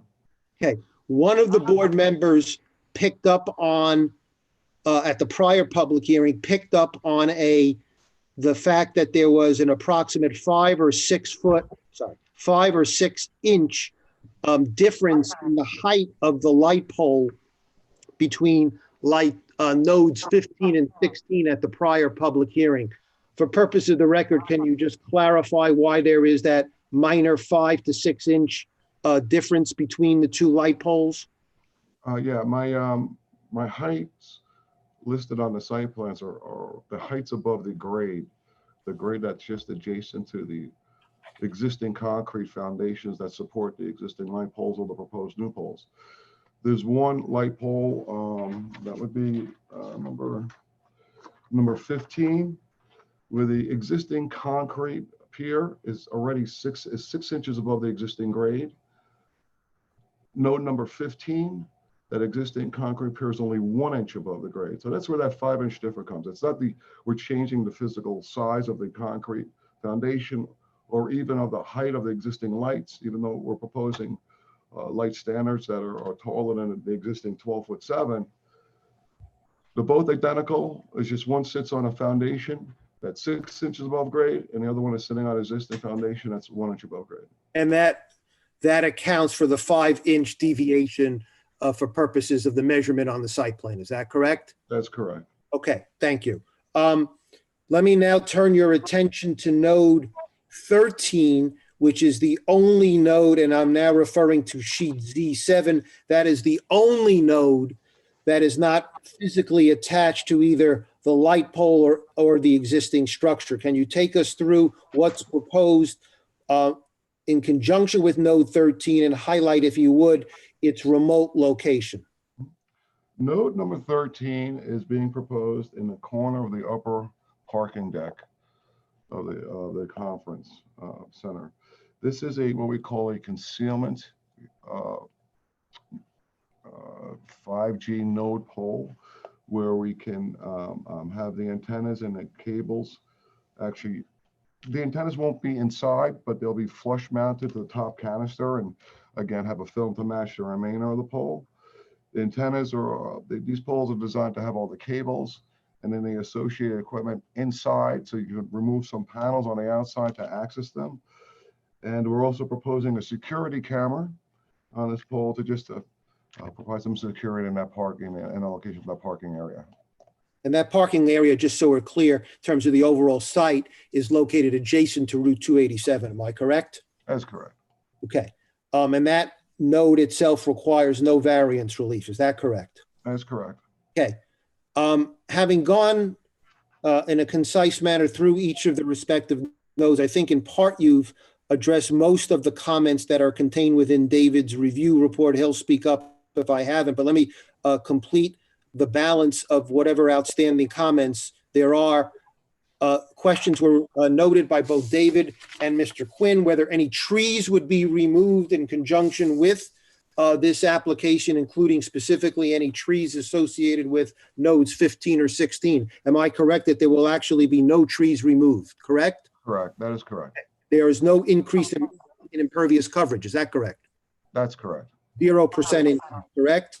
Correct. Okay. Mr. Schley makes the recommendation that notwithstanding the fact that this property has existed in separate lots and blocks for probably approaching 40 years, the lots have never been requested to be merged. He raises the question in paragraph 7 of his review report. I'm stipulating for purposes of the record that the applicant is agreeable to merging the lots as a condition of approval. Last question, two more questions for you, Frank. You will agree to we are exempt from the requirements of Somerset Union Soil Conservation District? Yes. Okay. Under 5,000 square feet. I'm sorry, go ahead. Under 5,000 square feet. We're under yes. 5,000 square feet, so no such approval is required, and we'll provide the necessary confirmation to both David and the town, Mr. Quinn, correct? Correct. And you are otherwise in agreement with all of the any other recommendations contained within David's review report. Is that correct? That is correct. Okay. I want to now turn your attention very briefly, if I can, to Mr. Quinn's review report, which again has limited comments. I'm now referring to Mr. Quinn's review report dated April the 8th, 2020. There are a total of 7 comments, some of which may have already been addressed, but let me hopefully concisely take you through that. I'll read them and I'll try to read them concisely. The first one says the application documents indicate that the preliminary and final site plan are sought. The site plan cover sheet should include this label. You obviously have no objection to that. Is that correct? That's correct. Cutting to the chase on number 2, essentially there were certain plans submitted to the DEP as part of the DEP application process. Mr. Quinn is simply asking that as hopefully a condition of approval that you provide the actual plans that were submitted to the DEP. You obviously have no issue with that. Is that correct? That's correct. Okay. Number 3 relates to the status of any wetlands approvals. Let me deal with that quickly. The applicant has already, why don't you take me through, rather than me testify, why don't you take me through the 2 DEP permits that are required and what the status are? We require a GP number 2 for the underground utility. Correct, and that application is pending, correct? That is correct. And we have also already received confirmation from the NJDEP that we also qualify for a permit by rule. Is that correct? Correct. Okay. Turning your attention to item 4, Mr. Quinn, I already asked this, but again, for purposes of the record, the plan should reflect the presence of any trees that may be impacted. The answer is that no trees are proposed to be removed or impacted. Is that correct? That's correct. Number 5 notes that there's no change in impervious cover. Therefore, no stormwater management is required. You concur with that, correct? I confirm, yes. Okay. Number 6, I asked you already. The lights that are on the existing light poles are to be relocated at the same exact elevation. Therefore, there should be no impact to existing lighting. Is that correct? That's correct. Okay. I will then defer to you because you're better than me to answer number 7. Mr. Quinn raises a question about certain wiring. Can you discuss or respond to that particular comment? Yeah, I guess Mr. Quinn is looking at our details for the electric and fiber or communications cable wiring that exits the ground at the proposed node locations 15 and 16, and then re-enters into the center of the pole. Typically, when you design a light standard for a parking lot, you can have those wires inside the foundation that supports that light pole. In this particular case, those foundations are already existing, so we don't have that opportunity to do that. So I have to break the ground adjacent to the existing foundation, then use what we call a liquid tight conduit, extend that in a bend radius over to the pole itself a couple feet or 1.5 to 2 feet, and then it'll enter the pole and rise up to the antenna locations. Yeah, my only concern about that, and it's not really a concern, but it seemed unusual that there's no conduit protecting that wire as it jumps from the ground conduit into the pole. I didn't know if there was a mechanism to protect that, what kind of wire, what was going to be exposed, if it was potentially going to be compromisable. It would all be in liquid tight. It's a common heavy. No, but I'm talking about the piece. Just let me make sure I'm clear, Frank, is that when you leave the underground conduit, right, then you're jumping to the pole. It looks like on your detail, just the wire coming out of the conduit, jumping to the pole. Mm-hmm. It's unprotected for a stretch, right? The wire. Mm-hmm. I didn't know if there was a way that you protect that wire or if that wire itself had a heavy gauge covering or something so that it couldn't be compromised. That's all. That's what the liquid tight is. It's a heavy gauged plastic material that the wires would be inside, and that would protect it from impact. Okay, that's fine. I mean, that was just a question. Chairman, I will tell you, I've had a stack of calls lined up after the last witness, 2 of whom called me back several times, and I promised I would call them back to ask questions. It was probably for the previous witness, so I do have 2 of them I need to get back to. Shall I entertain them now? Bring them in now? But I just, Mr. Chairman, if I may, since let me ask that. I've completed Mr. Colasurdo's direct, so would it be okay? I'll defer to you, Mr. Chairman, to complete Mr. Colasurdo's testimony at this time, just for flow of presentation. Let me answer Mr. Quinn. Tom, Mr. Yeah. Quinn? Can you hold off until we finish this witness? Sure. And then we'll discuss with counsel the appropriateness of that at all. Okay. Since there are opportunities for people to comment at the end. Okay. Well, these are questions. The 2 of them said they had questions, but I literally had like a half a dozen calls. So, I mean, maybe they can ask questions and make. You know what? They've been waiting. We'll have to wait a little longer. I want to finish this witness. Okay, you go. Mr. Chairman, I have nothing further from Mr. Colasurdo. I think he's addressed both Mr. Quinn and David's review comments. If there's any outstanding comments from either of those 2, we'll be glad to respond. But that completes my direct presentation of Mr. Colasurdo. Thank you. Any board members have any questions for this witness? I have one question, Mr. Go ahead.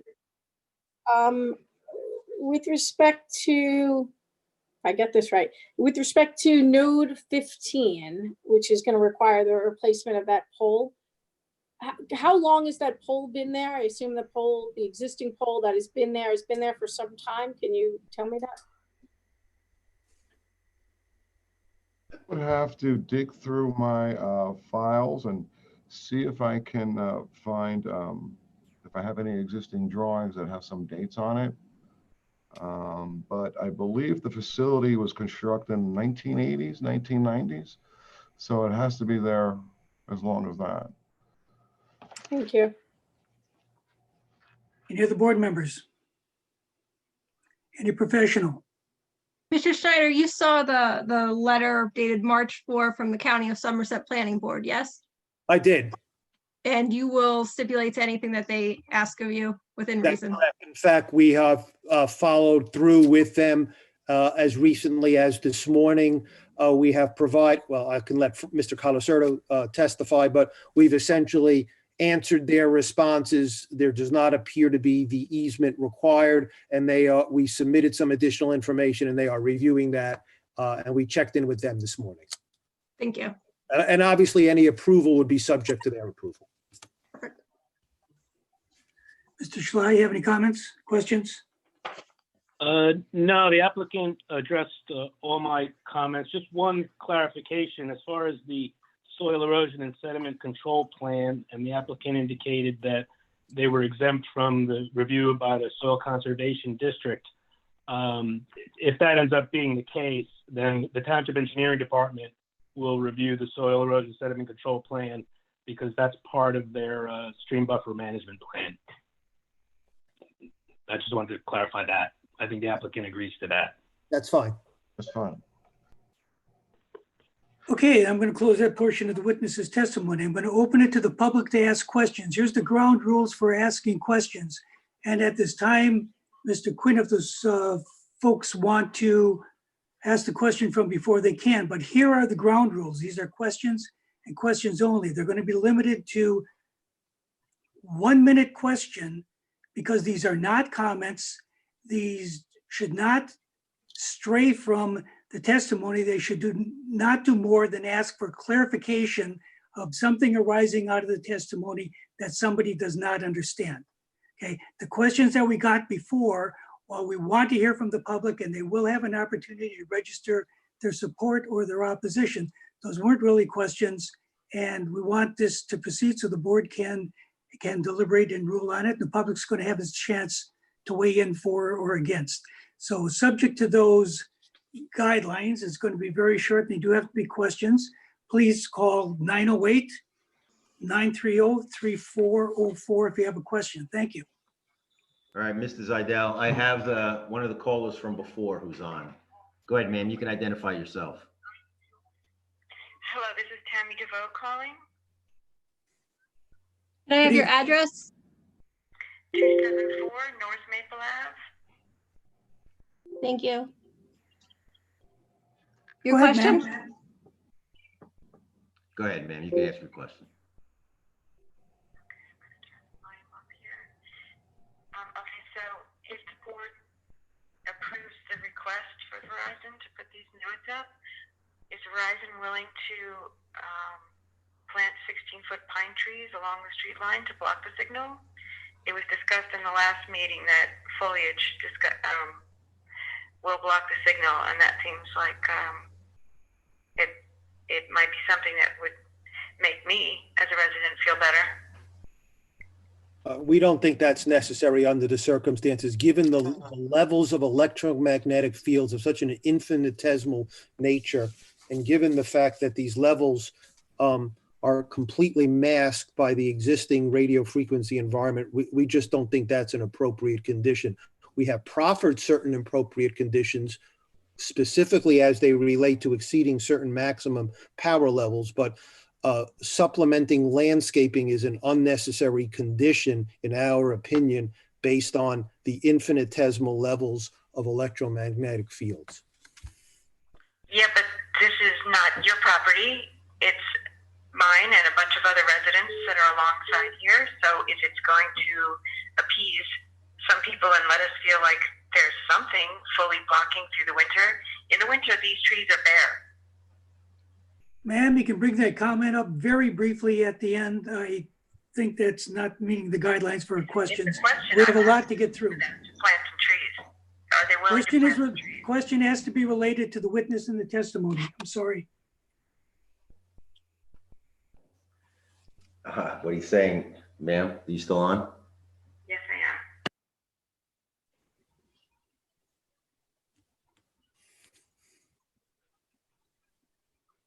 Do we have another caller? I think so.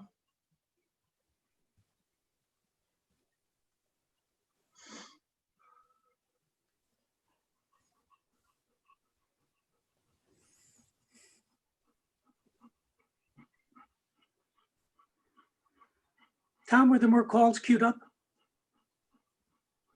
Yeah, he's muted, but he's nodding yes. He's got calls.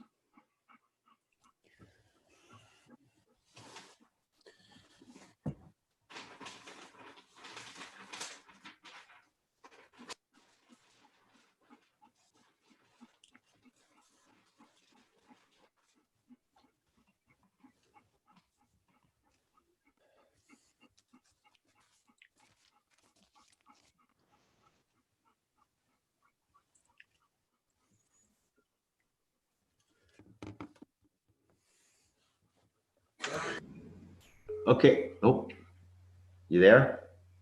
Okay. Yep, I am. Bill Rex, 27 Brentwood Court. Yes, sir. Okay. Oh. You Yeah, I'm here. Mr. Carlos Sordo. Carlos Sordo. Yes, sir.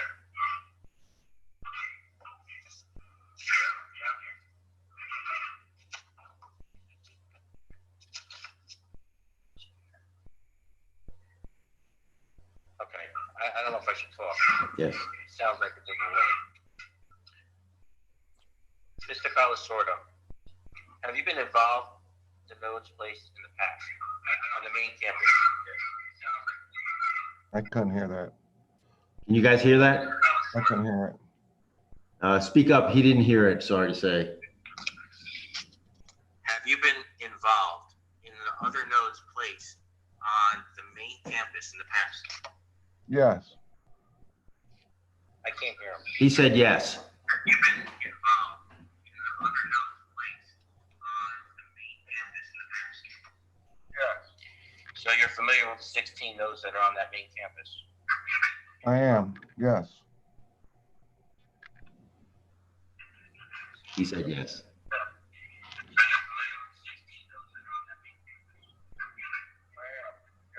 Do you know the date that these nodes were placed? Can you say that again, please? Repeat. Can you tell me the date that they were placed? The date that they were placed? Correct. The nodes that were recently approved have not been constructed yet. You hear that? You hear that? You can hear it? Sort of. I'm listening to him on the computer. He's saying those nodes haven't been placed in yet. Oh, they have not? There's none on the campus? No, the ones that were approved have not been constructed yet. Right, they're approved but not constructed. I was under the impression that they were already there. Are there any other cell towers on that campus? There's an existing rooftop facility on the roof of our campus. Yes, there's a what we would refer to as Pursuant to original approvals obtained from the Board of Adjustment many years ago when Verizon first occupied the property.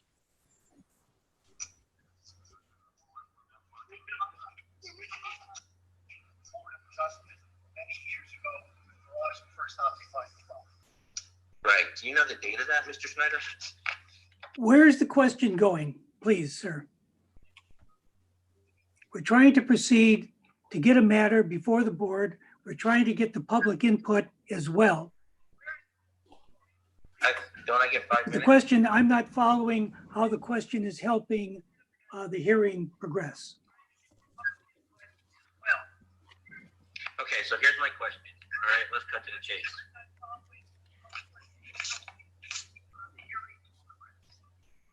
Yeah, it's very hard to hear you. This is not a very good forum.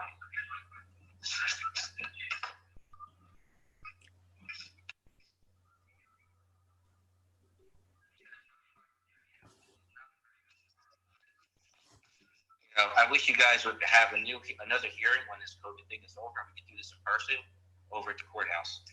So my question is Verizon familiar with the small child that had developed cancer 2 years ago and has suffered with that on our street, and their property is very adjacent to the main campus? Now, I don't know that that's from cell towers, but I don't like the idea that a 5G node is going to be placed 90 feet, something I can hit with a lob wedge from my putting green. Okay, I'm sorry, sir. That has nothing to do with the testimony regarding the placement of the poles, to which the witness testified. The question is Verizon familiar with that? No.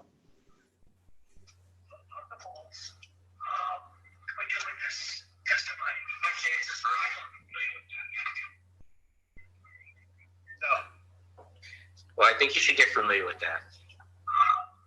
Because the entire town is behind that. Okay, thank you, sir. I'm going to allow you to register your opposition to this proposal at the end when it's time for public comments. Thank you very much. You got that, right? All right. I'll come back later. Okay. I'm going to call this one woman back she's got at least 8 calls on my phone right now. Go ahead, please.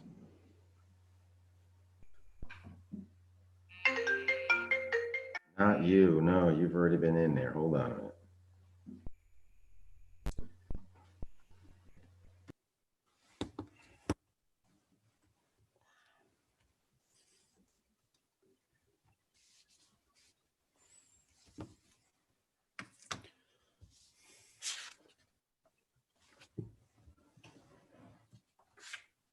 Hold on a second.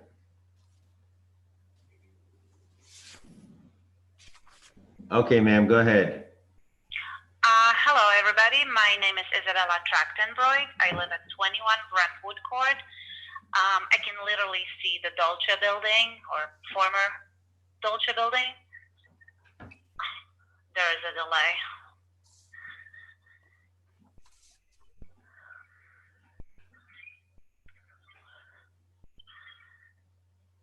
So as I understand, there will be 60 nodes installed on the property. 6 nodes. I don't know if I heard the question correctly.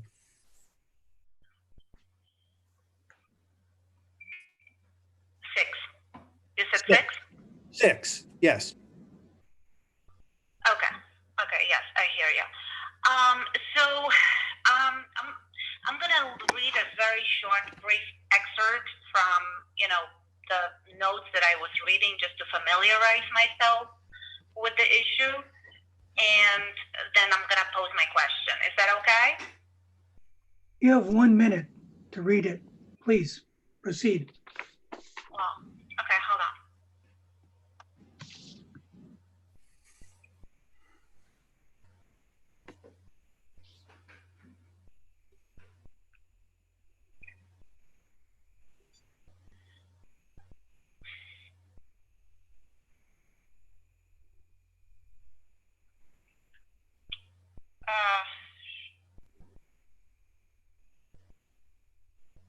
I'm here. I'm sorry. So, because of the here, and I'm reading this. Because of the short wavelength 5G uses, it will not travel far and will get interference by objects such as houses, trees, and even rain.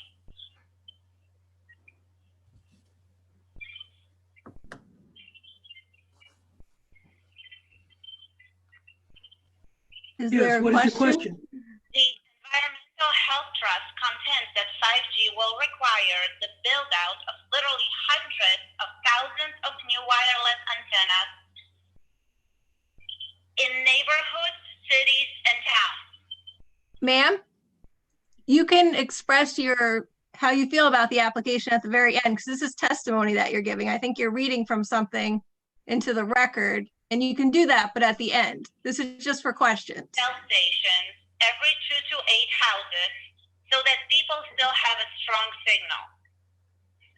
Ma'am, do you have a question? Ma'am, is there a question? I'm trying to make a question, but No, you're not making a question. You are providing testimony. The question has to do, ask the question, please, ma'am. I'm going to cut you off in 2 minutes. I think you have to ask your question, ma'am. My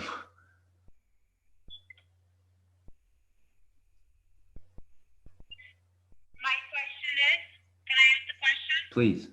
Yes. My question is, how many more nodes will you have to put in if this is talking about every 2 to 8 houses? Ma'am, that's not before the board at this point. Get signal. Ma'am? All the board is considering is the application that's before it. So it's considering the 6 nodes that are being presented tonight. Well, I want to know, and that's my concern. Well, We ma'am, have to move along now. I'm gonna have to take the next call, but I think what the chairman is directing you to do is to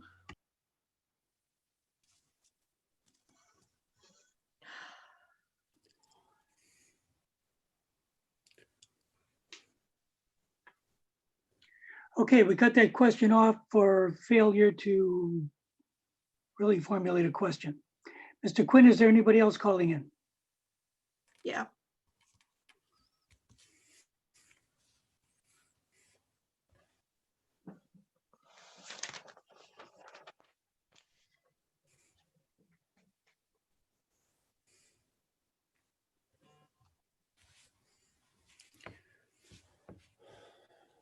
You're muted, Tom.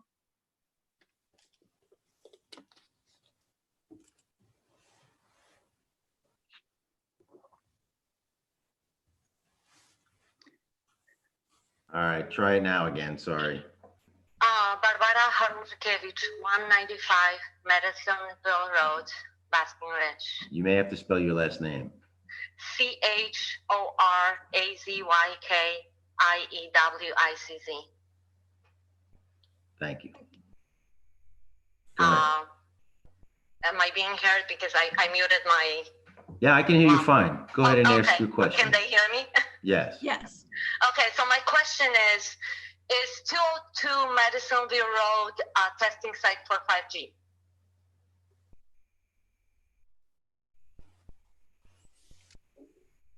I cannot hear them. There, nobody's answered yet. Question is Anybody want to answer that? The application is for seeking approval for 6 test nodes at the Ridge Conference Center building. Yeah, I think that's answered the question. I know there is, but essentially what they're saying is that Tom, you don't have to translate. Thank you. Ma'am, do you have a question? Please formulate a question. The previous answer was responsive. Need to know if you have a question about the last witness who testified, which mostly tests about the position of the nodes.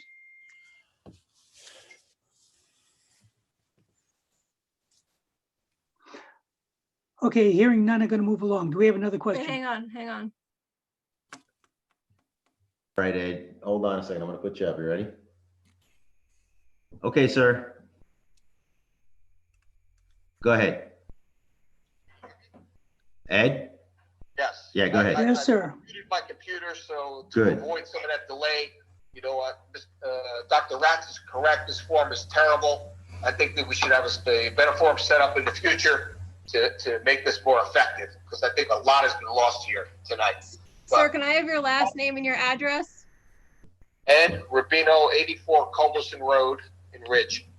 My question is, because I know what Mrs. Trachtenbroid was trying to get at.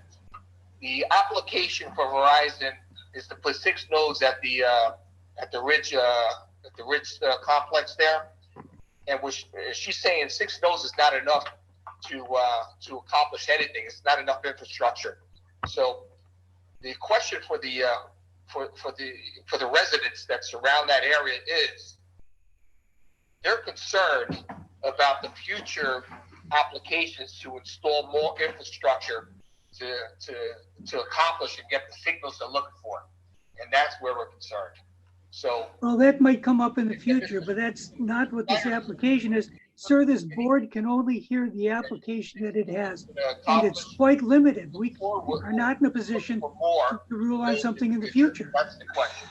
Ed, you couldn't hear because the chairman was talking at the same time, but essentially they can only consider this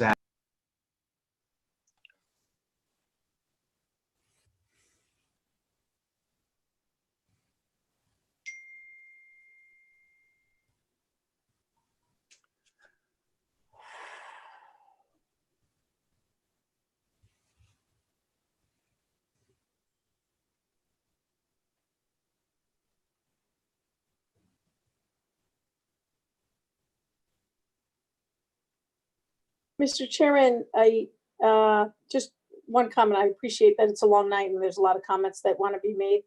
Having said that, I think if Mr. Quinn is speaking to the residents, we should probably hear what he's saying. I have another caller.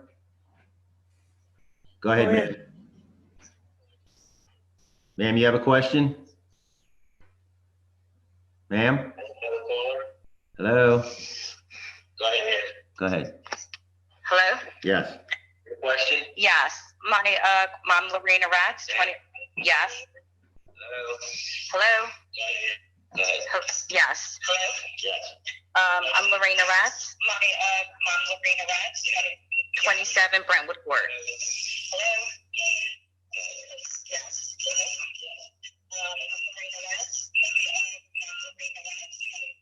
Ma'am, you have feedback. Perhaps your computer should be muted while you speak and you can turn it on to hear the answer. Yeah, can you turn your computer down? Because we're getting terrible feedback. Ma'am, you have feedback. Perhaps There you go. Okay. Is that better? Much better. Your question, please. My question is, basically there is so much opposition here with this and neighbors are completely opposed to these nodes being installed. So why is it that they just cannot move it over closer to the 287 area? Why does it have to be so close to the neighborhoods here? Chairman, I think Mr. Stern addressed that at length at the first public hearing. Okay, I wasn't there for the first initial time of this meeting, so I missed it. Ma'am, this is the vice chair, the acting chair. I think that's correct. I think it was answered, specific things that they were trying to test. If you care to register at the opposition at the end, you'll be able to do so.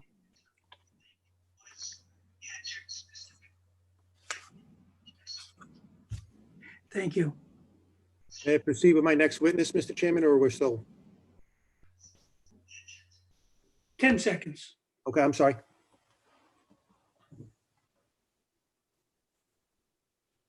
Tom, how many more calls have you gotten?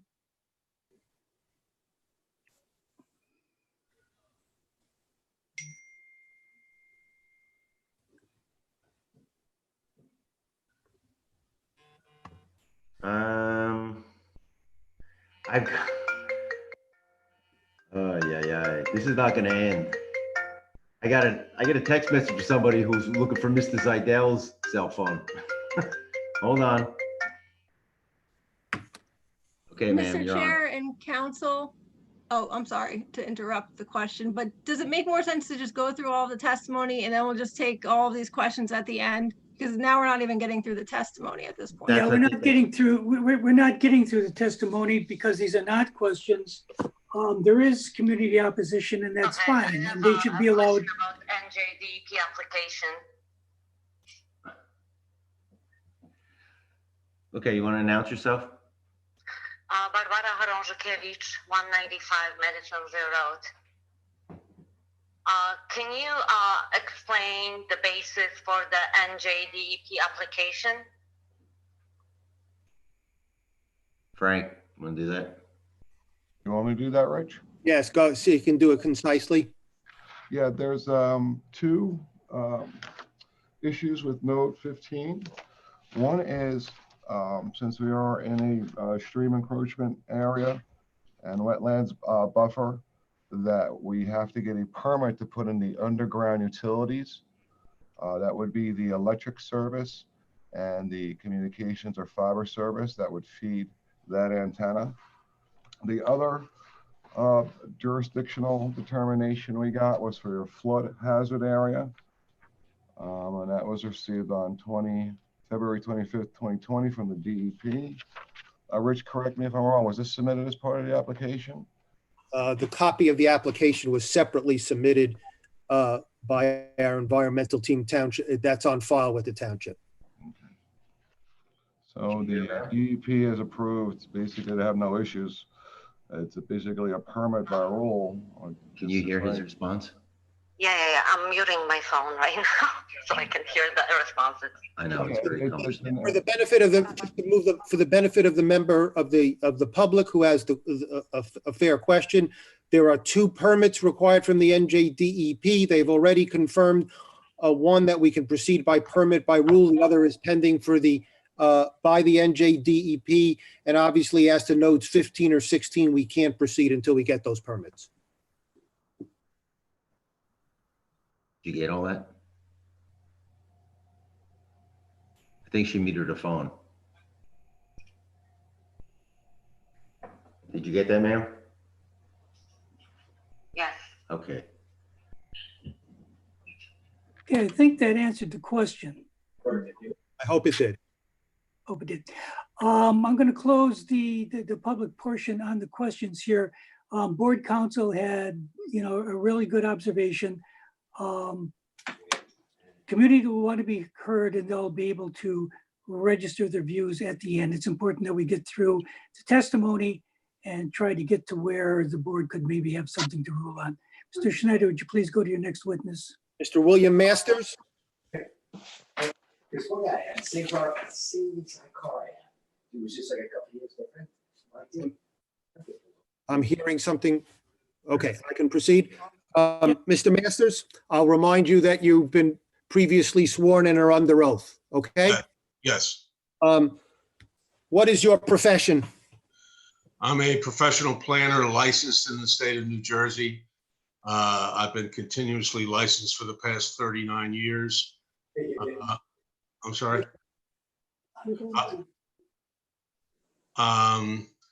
Previously testified before this board, as well as the Berners Township Planning Board, most recently regarding the application for the 16 test nodes on the other side of North Maple Avenue. Also testified before this board for the macro application that was approved on the rooftop of the headquarters building for Verizon Wireless. Okay, and you have previous municipal experience as well, having previously served as the township planner for many years in the township of Parsippany Troy Hills, correct? That is correct. Okay, and your testimony and your capacity as a professional planner before both the Berners Township Planning Board, Boards of Adjustment, and perhaps 100 other towns have been accepted as that of an expert witness in the field of professional planning, is that correct? Yes, it is. Okay, Mr. Chairman, I offer Mr. Masters as an expert witness in the field of professional planning. Any board member of any question? Hearing none, we'll accept him as expert witness. Thank you, Mr. Chairman. Mr. Masters, can you take the opportunity to concisely review for purposes of the record what you've done in preparation for your testimony here this evening? Yes, I reviewed the site plan drawings, the application, and the supporting documentation. The RF coverage map exhibit prepared by VCOM Engineering. Reviewed the electromagnetic exposure certifications prepared by DBM Engineering. Reviewed the environmental impact assessment prepared by E2PM, as well as the project report prepared by E2PM. Reviewed the Berners Township zoning ordinance. Reviewed the April 2010 Berners Township master plan and land use plan, as well as the 2019 periodic reexamination report that was adopted on November 5, 2019. Reviewed the March 19 and April 2020 reports from David Schley. Reviewed the April 8, 2020 report prepared by Thomas Quinn.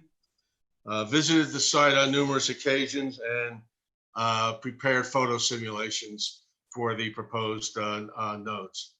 And those photo simulations were reviewed in detail as an aid in Mr. Stern's testimony. Those are the exact same photo simulations. Is that correct? That is correct. Okay. While Mr. Colasurdo gave us a review of the subject property within his area of expertise, perhaps very briefly and concisely, can you review the relevant characteristics of the property, specifically from a planning perspective?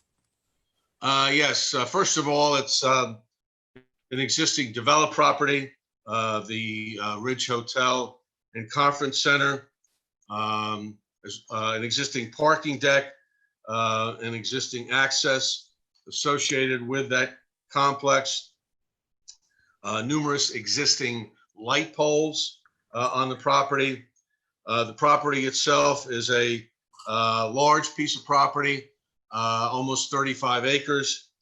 It is well buffered, as is depicted on the aerial photograph that accompanies Mr. Colasurdo's site plan drawings. It is well buffered, and then of course on the northerly side it abuts up to the northbound lanes of Interstate Route 287. A critical characteristic of the existing site is the fact that the existing conference facility is limited in its use and occupancy to Verizon employees and their guests. It is not open to the general public. Okay.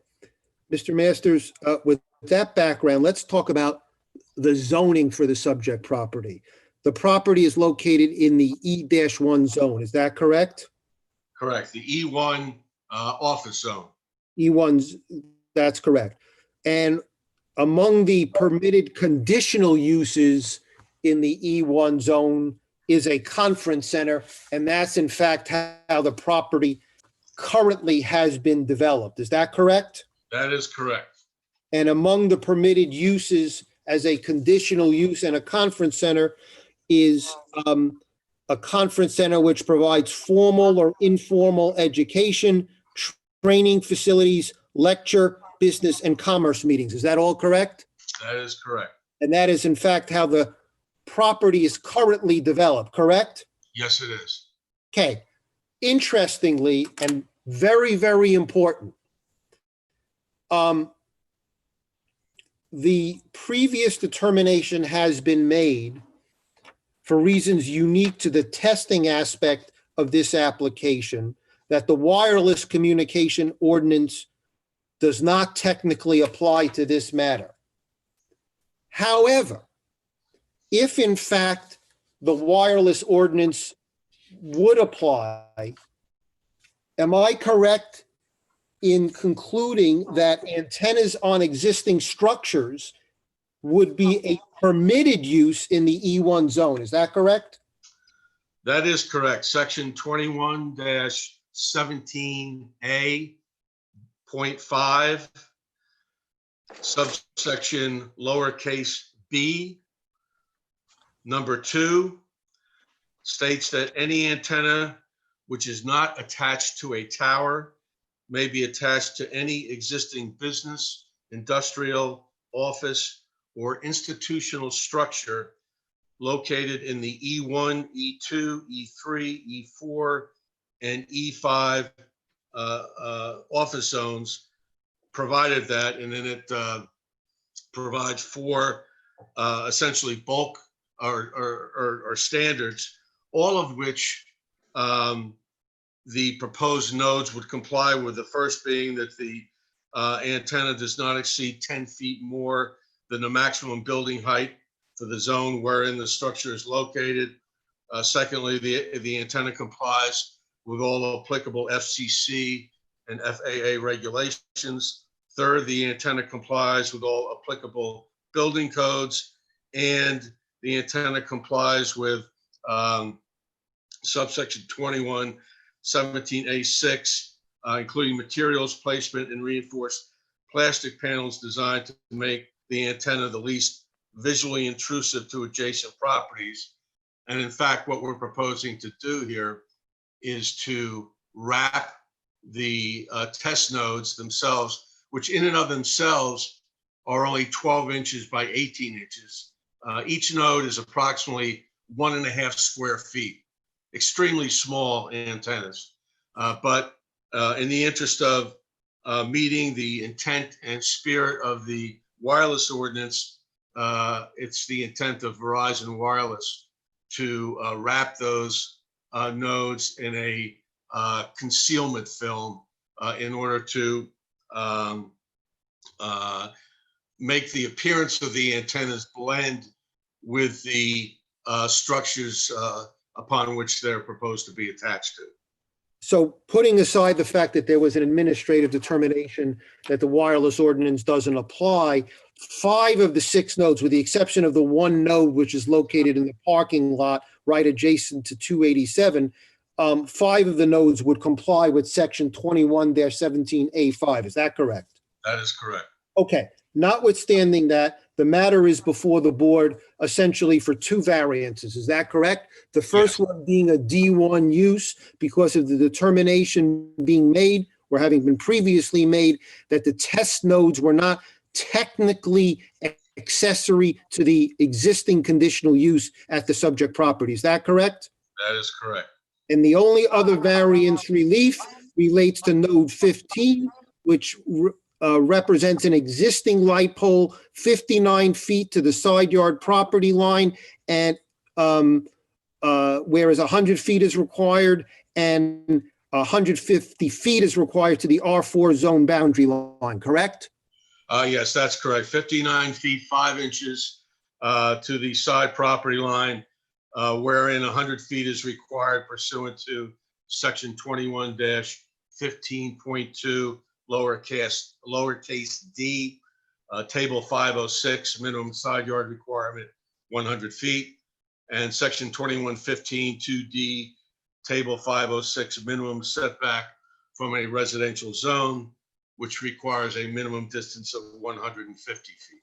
And that is as the board can appreciate, that's a C variance and not a D variance. Am I correct? Correct. That's a variance pursuant to 40:55D-70C of the New Jersey Municipal Land Use Law. Okay. I want to take you and ask you to first focus your testimony from a planning perspective on the statutory criteria as it relates to the D1 variance. Generally, as a matter of law, Mr. Masters, in your extensive experience in the field of telecommunications, an applicant for a telecommunications use is required to satisfy the SECA balancing test. Is that correct? That's the statutory criteria that would generally apply, correct? That's the statutory criteria that has been embraced by the New Jersey Supreme Court in its decisions, specifically the SMART decision, SMART SMR versus Fairlawn decision, wherein the court stopped short of declaring these uses inherently beneficial.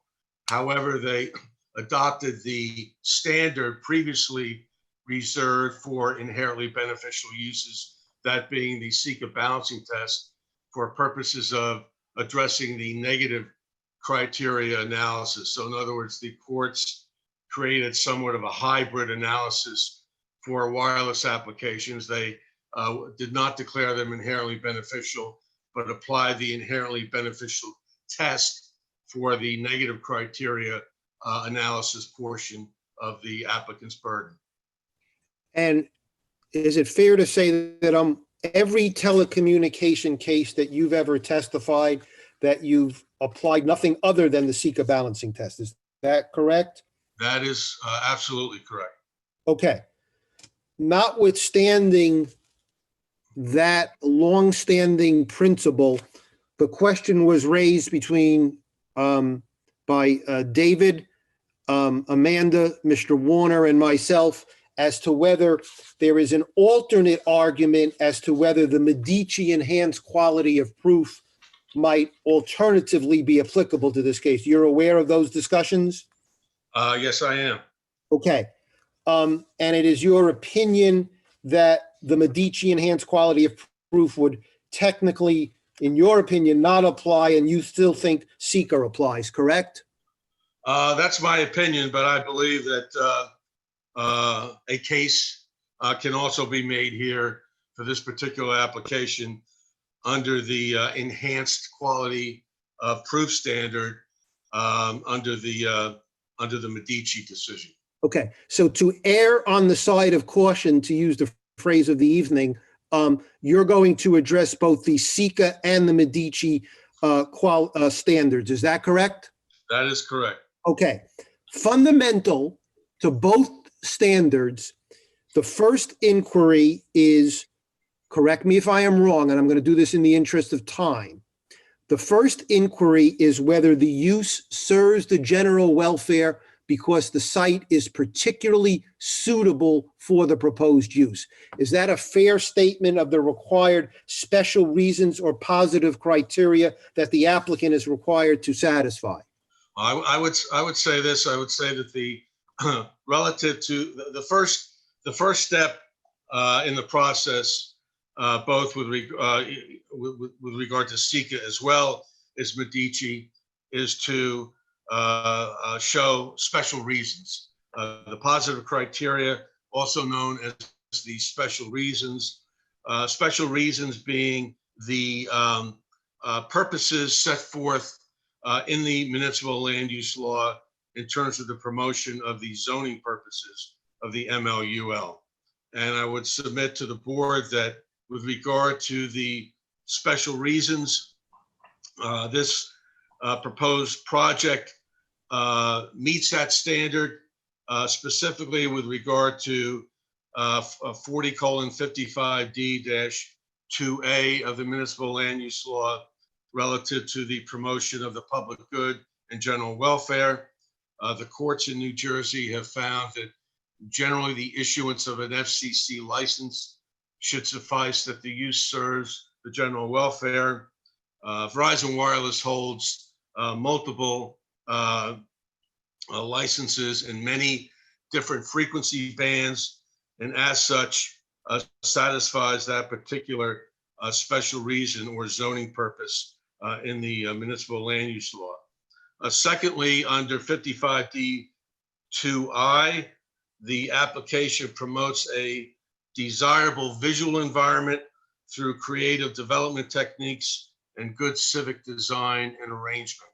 And I would submit that the fact that each node here, number one, given its de minimis size, coupled with the fact that each one will receive a concealment film wrap, which will match the surface it is being mounted to, that this application is a creative development technique and promotes a desirable visual environment, and as such satisfies that aspect of the positive criteria. In addition to the positive criteria, or as part of the positive criteria, the applicant must also establish the fact that the site, which is the subject of the application, is a site that's particularly suited for this type of application. And have you undertaken an analysis as to the means by which this property is particularly suitable for the proposed use? I have. There are several characteristics, actually 6 characteristics, which contribute to the particular suitability of this site.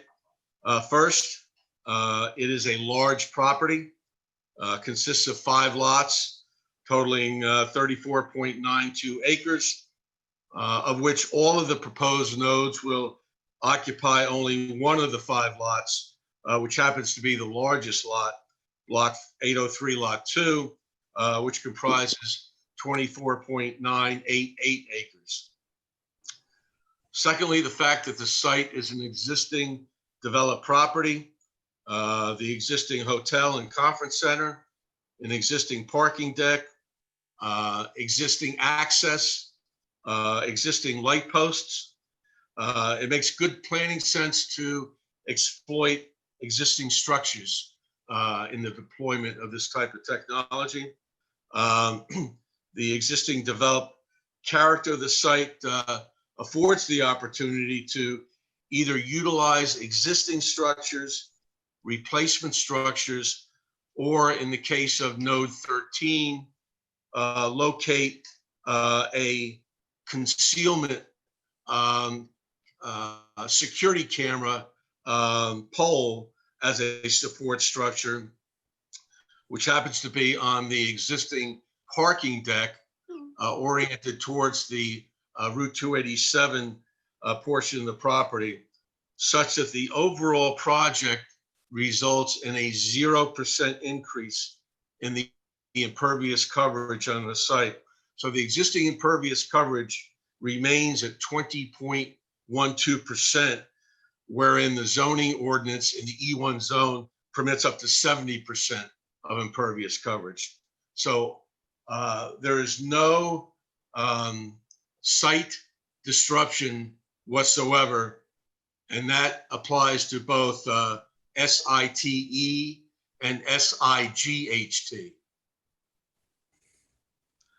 Third, the fact that it's in a non-residential zone district the E1 office zone,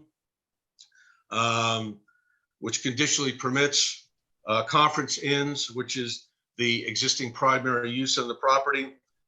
None of the proposed nodes will affect the conditional use standards associated with the existing conference inn.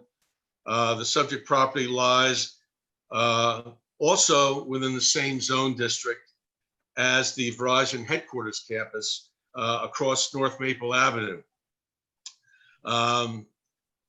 It's also significant to note that the April 2010 Berners Township Master Plan designates this property, the subject property of this application, in the same office/employment land use classification as the Verizon headquarters property.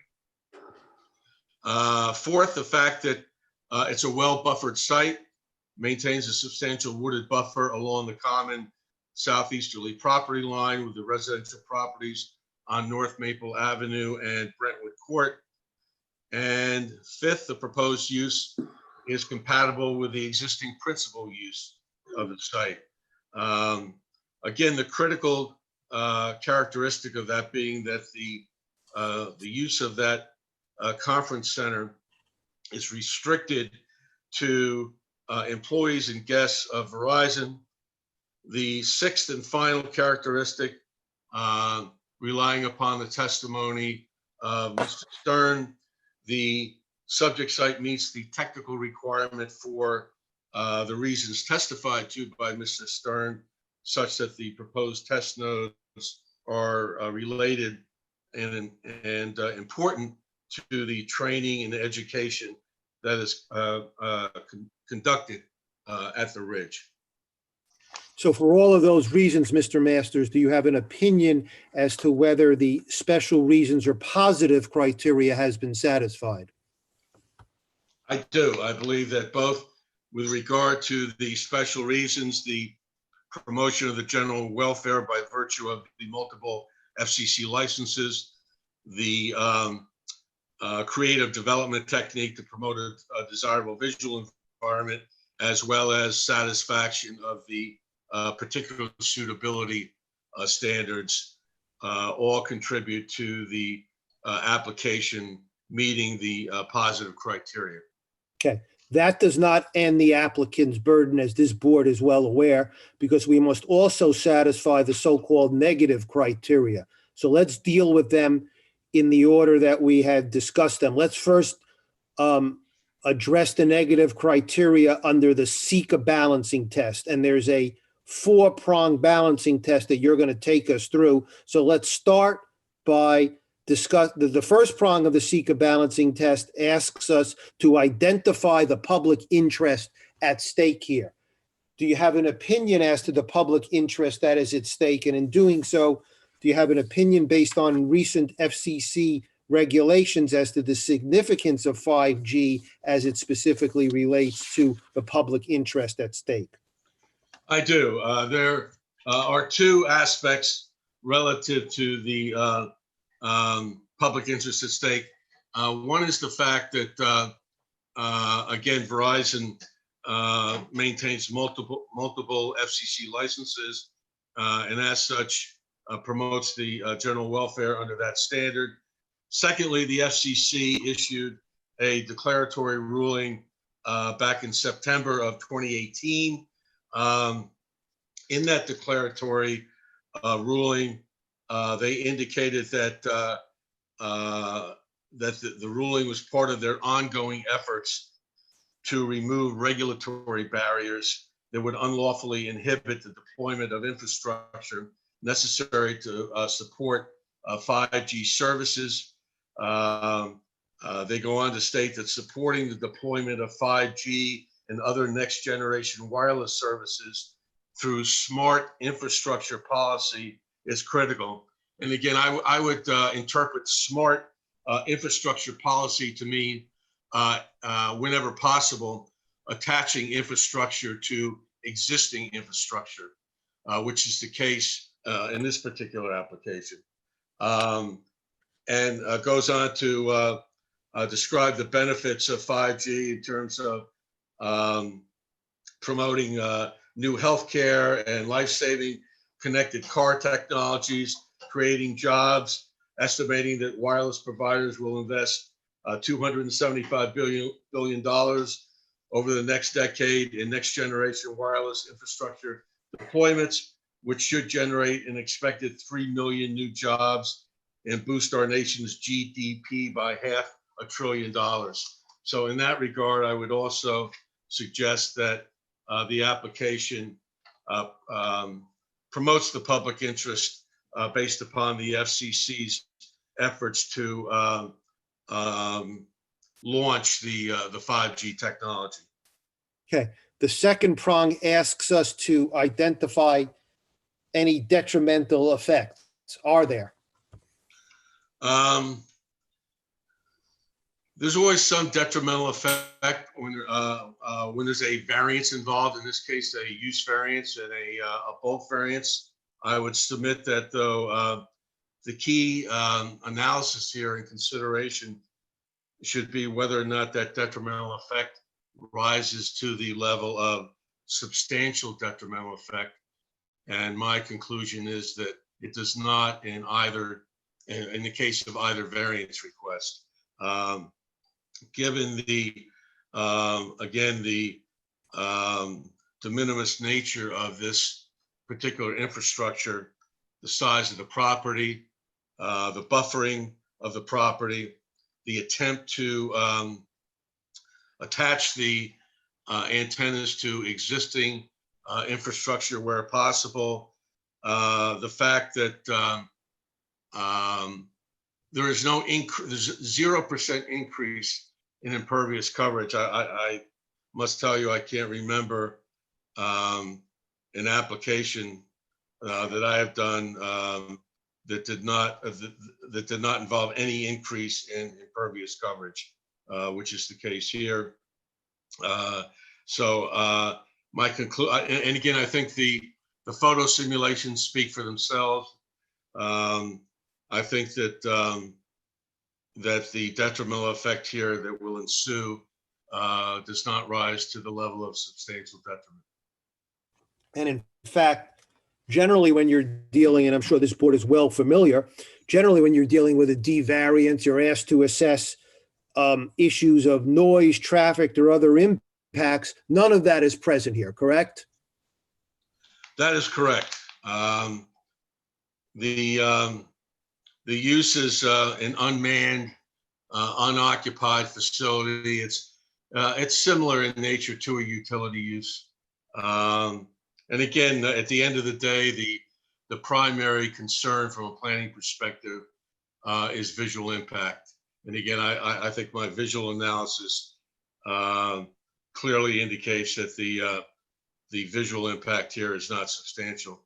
And segueing into the third step of the Seeker balancing test is that in some situations, the local board may reduce the detrimental effect by imposing reasonable conditions on the use. And in that regard, certainly a condition to require the nodes to be wrapped in the concealment film is a reasonable condition, which the board might impose on the use, which obviously Verizon Wireless is willing to and affirmatively offers to provide relative to reducing any visual impact. The last prong of the Seeker balancing test requires us to balance the benefits versus the deviation. You've already articulated the significant public interest at stake here and all of the benefits of 5G. When you balance all of those benefits versus your opinion that there are no detrimental impacts, or certainly none that even remotely rise to the level of substantial detriment, do you have an opinion as to whether on balance the benefits outweigh the detriments?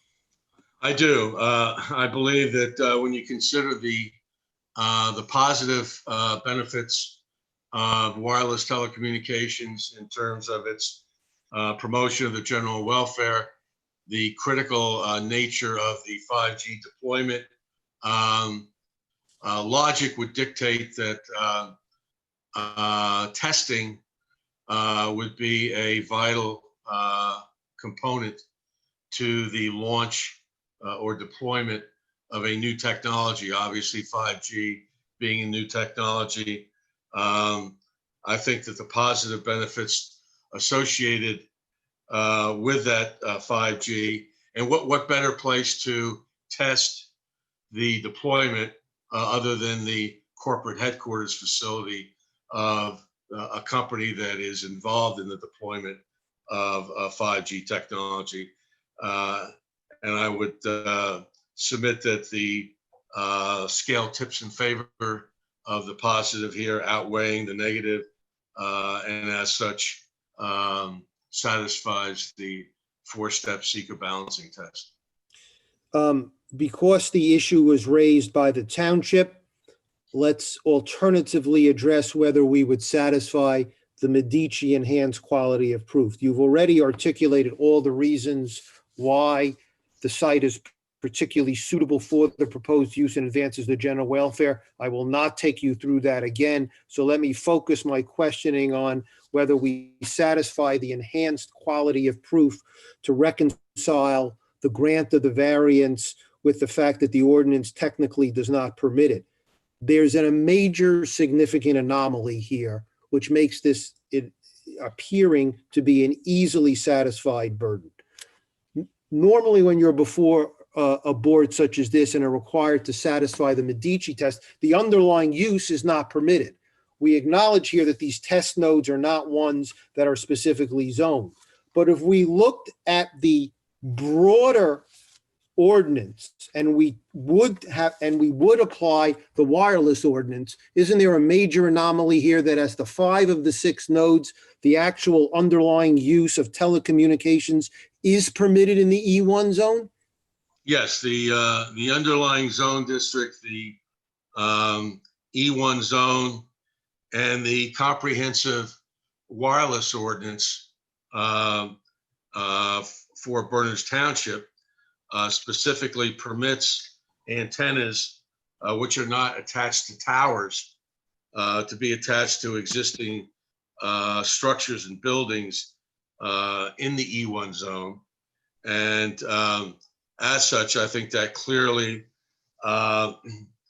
would satisfy the enhanced standard of proof, certainly in terms of requiring the reconciliation of the use, the fact that the zoning ordinance has omitted the use as a permitted use in the zoning district, that being test nodes. Test nodes, it's really no surprise that test nodes would not be identified as permitted uses in zone districts. But in this particular case, the test nodes are for a greater use that is identified in the underlying E1 zone that permits it on existing structures. The Medici decision established that in addition to the requirement of a proof of special reasons, the enhanced quality of proof must be established that the variance relief sought is not inconsistent with the intent and purpose of the master plan and zoning ordinance, and that the proposed use can be reconciled with the zoning ordinance's omission of the use from those permitted in the zone district. Again, I would refer back to the 2010 land use plan of the Berners Township master plan, which again depicts the subject property where the Ridge Conference Center is in the exact same land use designation as the headquarters property, and that being office employment, where nodes were previously approved by the planning board. And these nodes would obviously be a nexus to the 16 nodes previously approved across the street. And I think therein lies the ability to reconcile the fact that the variance would not be detrimental to the overall intent and purpose of the zone plan and the zoning ordinance.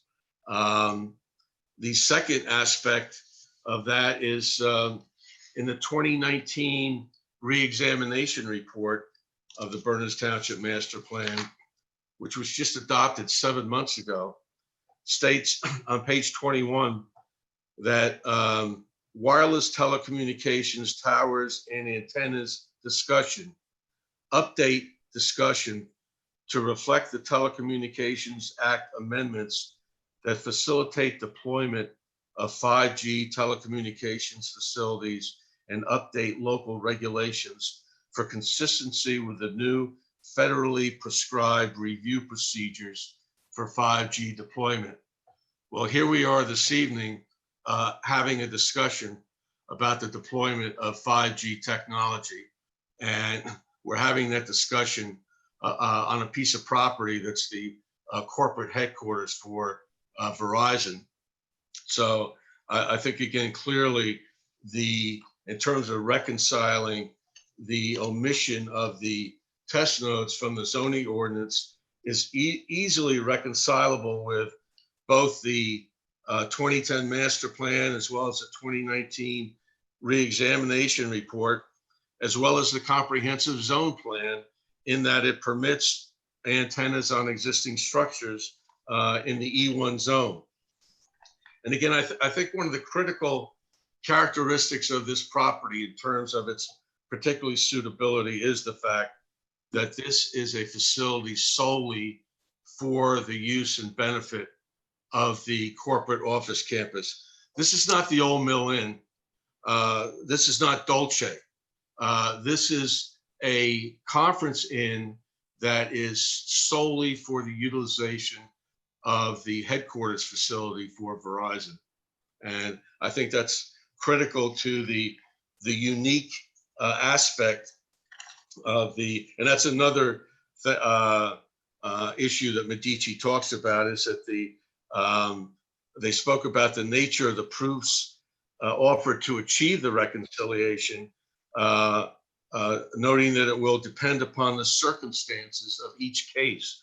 And I think the circumstances here clearly support that reconciliation with regard to the characteristics of the conference inn, as well as the characteristics of the proposed test nodes. Last question I have for you on Medici, Mr. Masters, is, and you alluded to this, but I just want to be clear, test nodes themselves are not a type of use that any municipality, to the best of your knowledge, generally specifically zones for, correct? Correct. Okay. Let's conclude your testimony this evening by asking you, well, let me go back.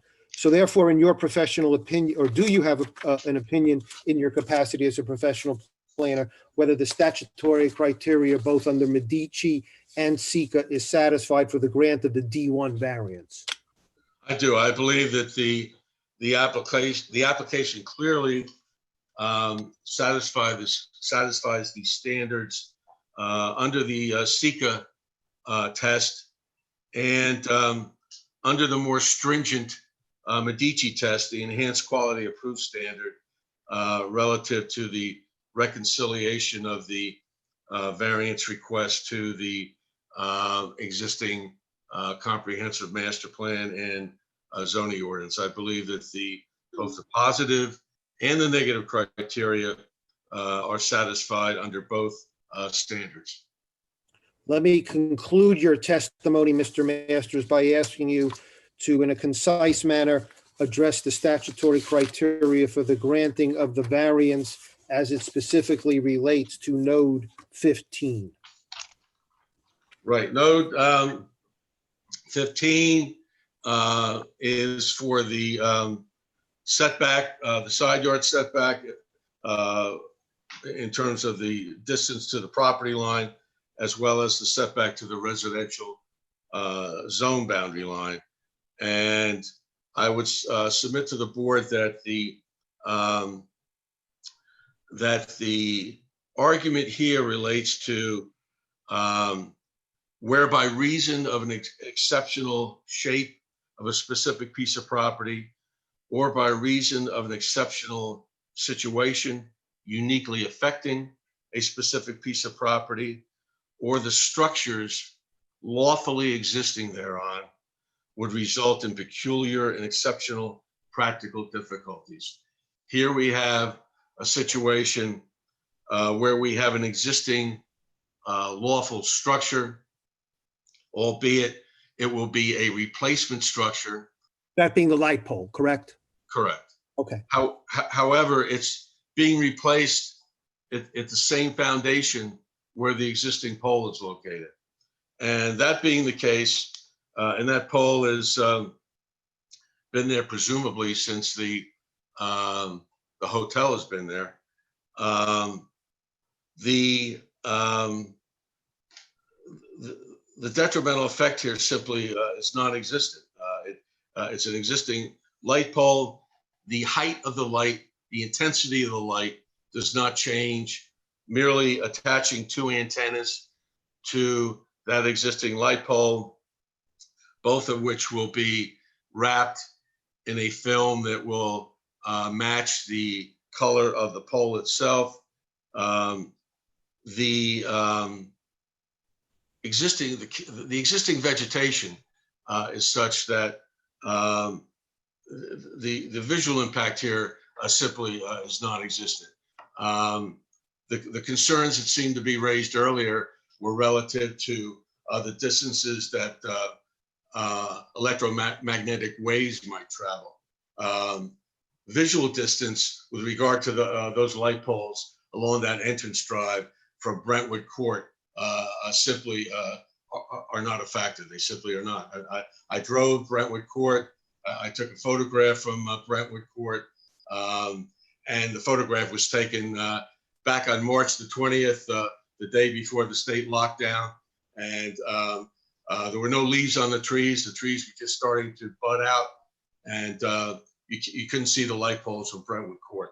So to suggest that will there be visual impact? Could you possibly see it from the backyards of some of those houses? Perhaps. The question is, does that visual impact rise to the level of substantial visual impact? And my answer to that is, in my opinion, it does not. Lastly, Mr. Masters, if you had to articulate the satisfaction of the criteria under C2, what would your opinion be?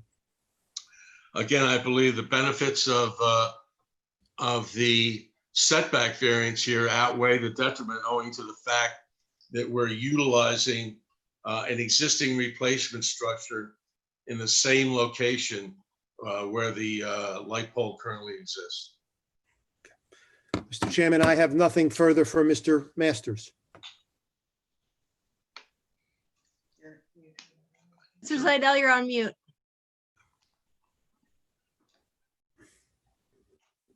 Thank you. The chair's going to call a 5-minute recess. No choice but to do that.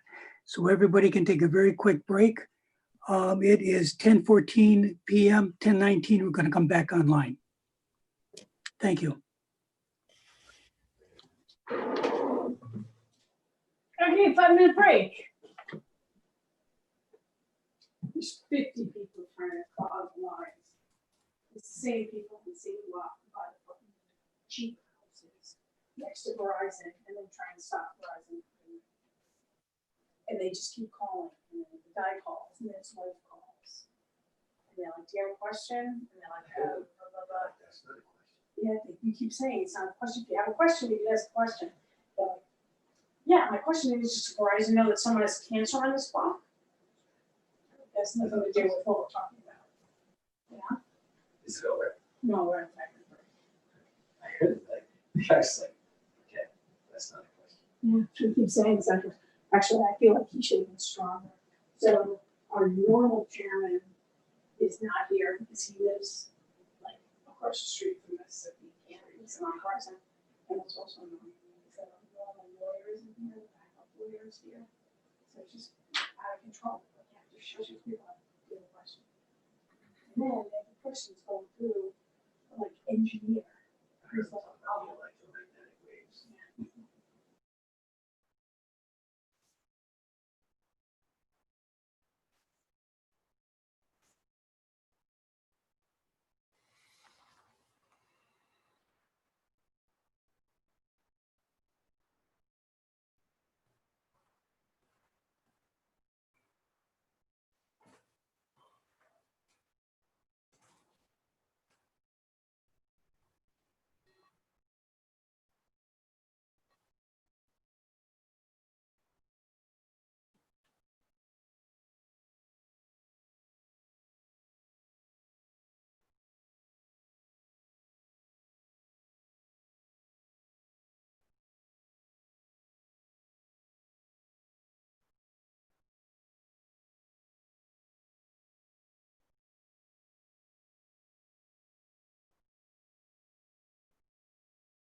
Cindy, Ms. Kiefer.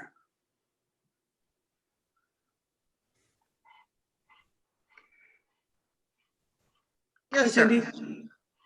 Hi. Trying to see, the witness is not returned. Mr. Schneider is your, oh no, that's the wrong one.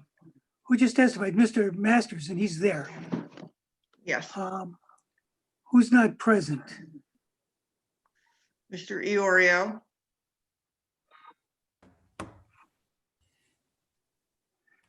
Ms. Janiers is there. Carl Kraus is there. I'm here. Iorio. Hey, folks. Okay. I don't think Paul's back. Cindy, can we go back on, back online? Yeah, as far as I know, we're online. Okay, we're back online. We're continuing the Verizon hearing. We just heard from the applicant's planner. He wrapped up his testimony. I want to know whether any board members have any questions of this witness.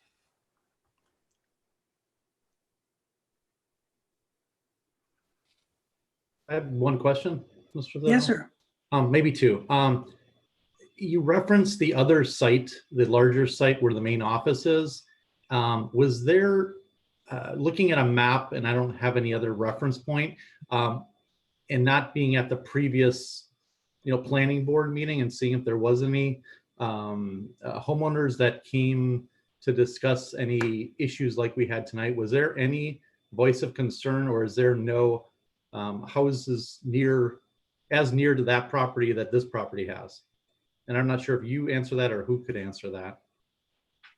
My recollection was that there might have been 2 or 3 people in the audience. And I honestly don't recall if any of them asked any questions. Perhaps Mr. Schneider's memory might be better than mine. I will be glad to answer it if I can, sir. There were very limited, I believe there were maybe 2 people. Mr. Zidell may remember, there were 2 individuals who appeared, just asked a couple of questions. One of them asked that we prepare an EMF report to confirm the levels at his respective property, which we did as a condition of approval. And that really was the sole focus of the inquiry as my recollection. Okay, and as Mr. Masters had discussed on all the different points that we have available to approve or not approve, this application, were there other reasonable conditions applied to that application also? And could there be conditions that were brought up by the public, like a post-construction RF survey after these nodes are placed on the site, and possibly the same type of post-construction survey if the nodes are changed or the devices are changed? Yes, what we had offered, sir, I had proffered to Amanda and Steve's 2 stipulated conditions, which we had discussed at the first public hearing, was one that if we exceeded the max, a certain power level specified, that we would agree to submit an updated EMF compliance report, and 2, that if there was any substantial modification to the physical installation, that would be subject to amended site plan approval. Okay, I guess what I'm asking specifically, I understand from the first meeting we talked about, based on the voice of neighbors and a specific question, as the other application you said that you did provide that survey. Could you, in this instance, provide a survey after the loans are completed, not just the estimate that was provided, but actually going out and doing the survey as a condition of this? If I can, let me clarify. The survey that we did was not the survey that you're referring to. All the planning board asked was that we provide a report of the EMF levels to a specific property line, the same thing that Mr. Peterson testified to tonight. It was not the condition that you're referring to. It was the exact same thing that we did tonight. There was one particular property owner who asked, and we provided the levels, the exact same thing we did tonight. That was the only planning board condition level relative to EMF. I completely understand that you've done an estimate. I guess what I'm asking is, if I was a homeowner and I couldn't afford to do and pay for my own type of survey, you as Verizon have the expertise, the equipment, the opportunity to do this type of survey on your property up until the property line to provide the assurance that your estimates match the, or it might even be a lot less, like you're saying, when these nodes go up. Well, I mean, I don't know what the board's position is. That's not something we would generally agree to, but if the board, but I'm asking, yeah, I don't know if it's the board as I think everybody. I'm just saying that discuss that as a condition of approval, and we'll take guidance from them in that regard. Okay, great, thank you. Any other questions from the board? I have one, Mr. Zidell. Yes. Mr. Masters, I think you touched briefly on what you considered some benefits with respect to the research of 5G, touching on healthcare or jobs. Can you just spend another minute on that for us? I was merely citing the benefits that were set forth in the declaratory ruling from the FCC, which was released on September the 27th of 2018, where they stated that supporting the deployment of 5G and other next generation wireless services through smart infrastructure policy is critical. Indeed, upgrading to these new services will in many ways represent a more fundamental change from the transition to prior generations of wireless service. 5G can enable increased competition for a range of services, including broadband, support new healthcare and Internet of Things applications, speed the transition to life-saving connected car technologies, and create jobs. And they also mentioned that it says today's action is the next step in the FCC's ongoing efforts to remove regulatory barriers that would unlawfully inhibit the deployment of infrastructure necessary to support these new services. Okay, any other board member questions? Thank you. What about our board professionals? Mr. Quinn?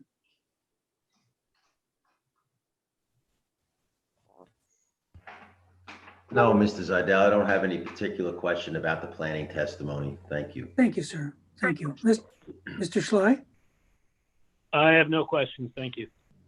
Thank you, sir. Did I hear another voice? Somebody else have a question?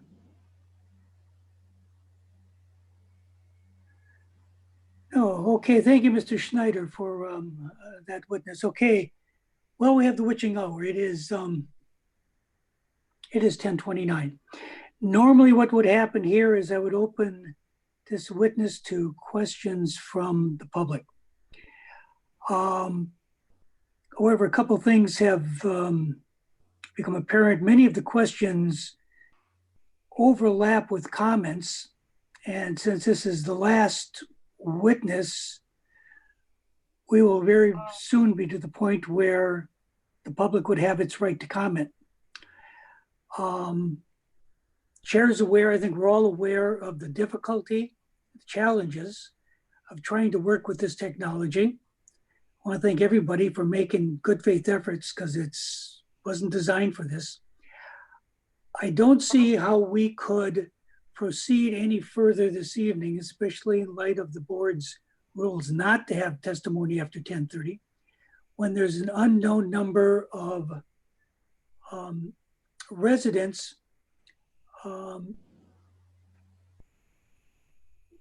who have a view to express. I think that the question process didn't work as well as I might have hoped. And I think with the comments that it's very critical that we do hear and understand people's positions and how they register their feelings on this matter. So I don't believe that it can proceed this evening and that we have to carry in order to give the public a fair chance to be heard. I'm sorry, would like to have seen it wrapped up tonight, is the way that it played out. Ms. Kiefer, what possibilities do we have for the continuance? Unfortunately, Chairman, our next meetings are booked solid until September. We have one meeting scheduled as is normal in July, one meeting scheduled in August, and both of those meetings are full. Chairman, since we have limited matters left, I can't afford to push this off till September. So my client would authorize bearing the cost of a special meeting at a hopefully mutually agreeable date. I think that's the issue, is finding a time that we're going to be able to do this with people with vacations possibly planned. That's my concern. I understand the situation. I'm just pointing out a very obvious issue with this now. Yeah, but September is a long way off. Is there possibility sometime at the end of June? I can't speak for the board. Can't speak for the board members. I would have to sit down and poll them to find out who has open time. Cindy, is there a possible date in the end of June, beginning of July, and we could find out if board members are available? I mean, Just we certainly can. You know, you're getting. Let me pull up a calendar here. And we're already at the 11th. I could possibly see, we could try for the week of the 22nd, but then the following week is 4th of July. And that's going to be tough. And then the week after that, we have a meeting scheduled. So that, we get the 22nd, and then we move into, getting into like we'll move into like the 13th of July that week. So I don't know what the board's availability is. I can't speak for them or what their plans are. I'm free the week of the 22nd. Could I throw out a couple of dates and I'll speak. And then the other, okay.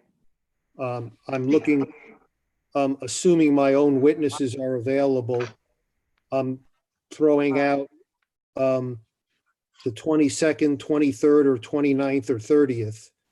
The 29th being the thought that that's the 5th week of the month and it's early in the week before July 4th.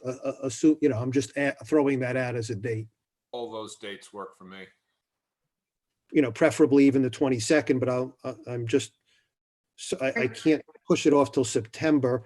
And I'm not insensitive to the issues confronted with the matter proceeding tonight. I guess the related question becomes, would we have the matter in person or virtually?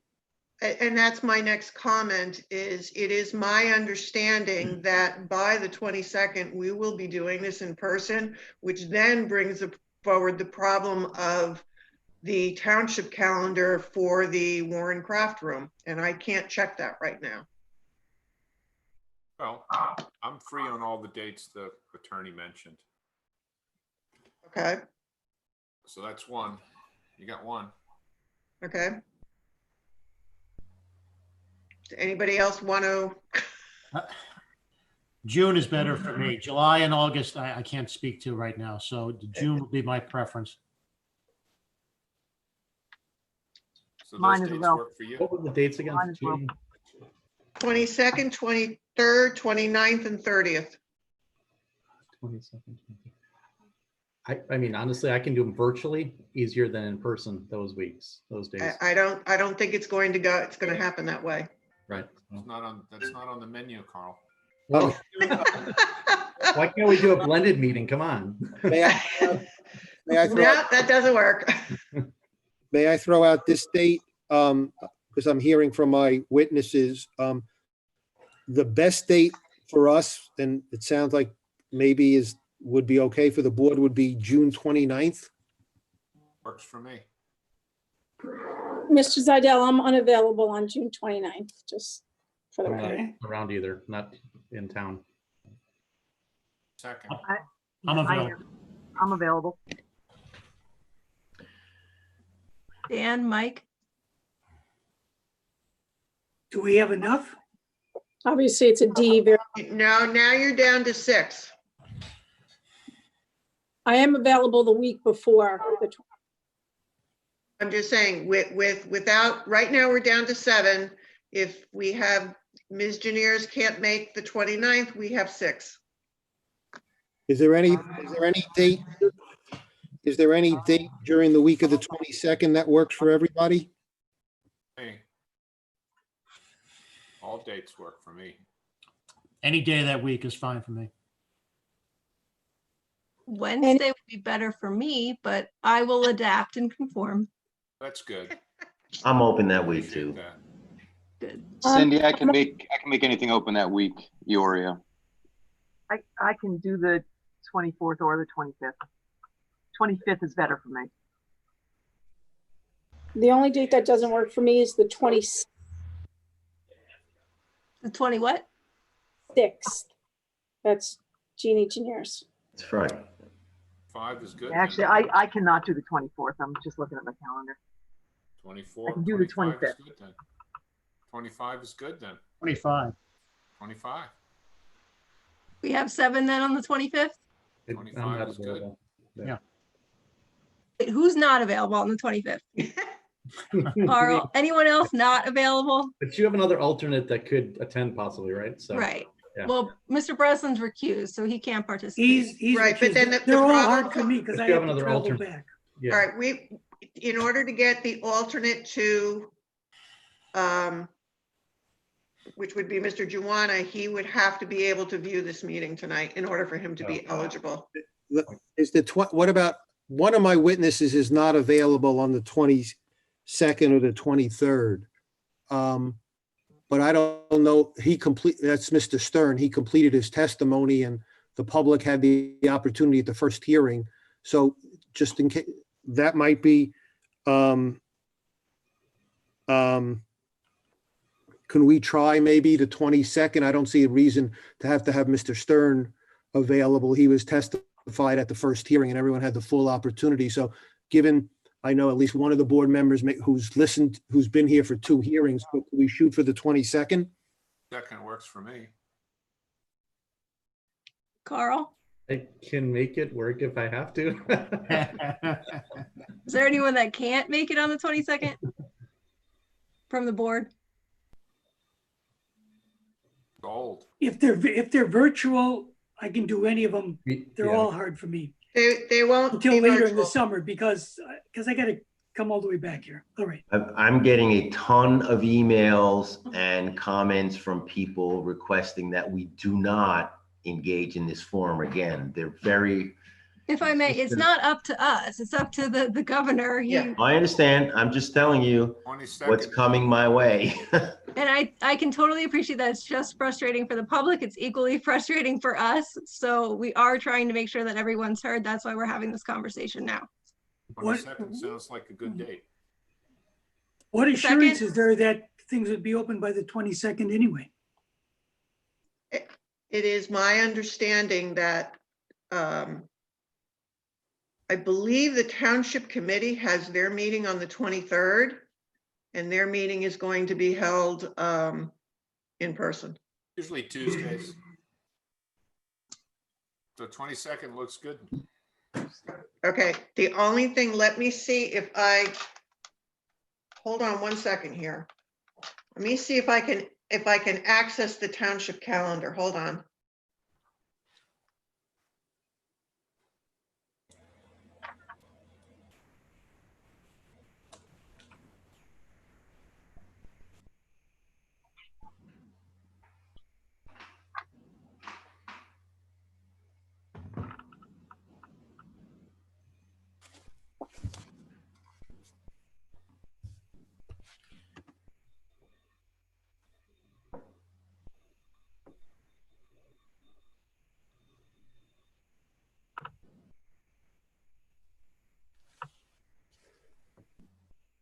Okay, we're looking at what, the 22nd? Yes. What we're looking at? Yes. Yes. Okay. Mr. Zaidel, Yes. it's the Environmental Commission's meeting night Oh, in the Warren Craft Room. well, that complicates that. What time is their meeting? 7 o'clock. I'm afraid people might be back at work at that point. So The only thing I don't, I can't say if they would be willing to move their meeting to the Owen Room. I can't speak to that. Council, what do you think? Here's what I'd like to do, and this is, I think, fair, with the understanding that Mr. Stern's not available. I don't think he needs to be there. Why don't we carry it to the 22nd in person with the hope that the Environmental Commission could relocate if necessary. If for some reason between now and the 22nd, that proves to be not acceptable for whatever reason, we'll carry it to the 22nd and then we'll set another date after the 22nd. But we'll carry it to the 22nd in person for notice purposes with the hope and the expectation that we can proceed on that day. Well, that's a little difficult to expect people to travel in if that's all that happens at a hearing. So you might as well schedule a little later then. I mean, unless somebody we would be, I guess the building's not open, so that's next week. So I'm trying to be as flexible as I can. So does the 22nd work or not? I'm not clear. 22nd works for me. Mr. Chairman, would that be okay? Or I'm trying to take your lead here. Well, theoretically, but we've got a problem with the room not being open. And if the room's not being open, asking people to travel in my case, I'm traveling from some distance, just for purposes of a continuation. Well, Mr. Seidel, we have received an email from the Human Relations Department that the public will be allowed in the building starting June 22nd.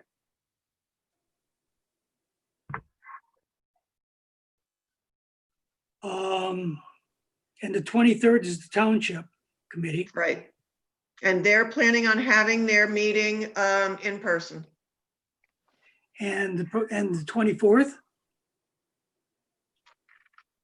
I cannot do it.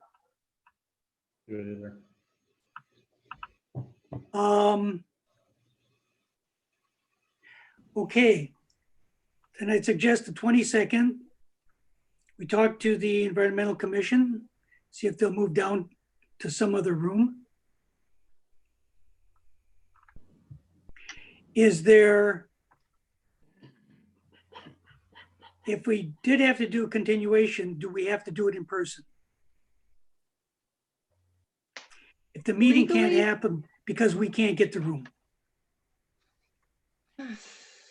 Well, we would have to notice, well, we're going to carry this, so we don't have to notice. I guess we would just have to figure out how we would let the public know where it will be.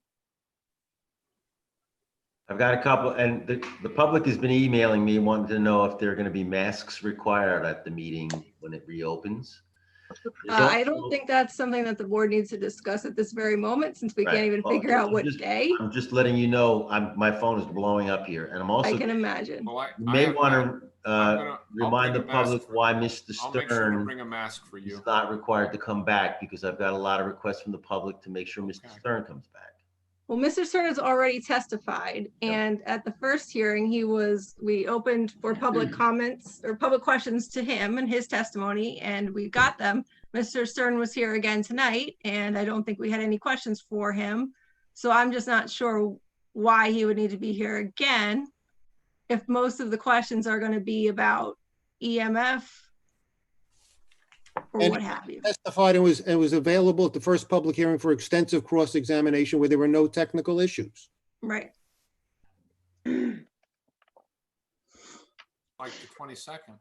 So why don't we, my suggestion is we carry it to the 22nd in person, no further notice.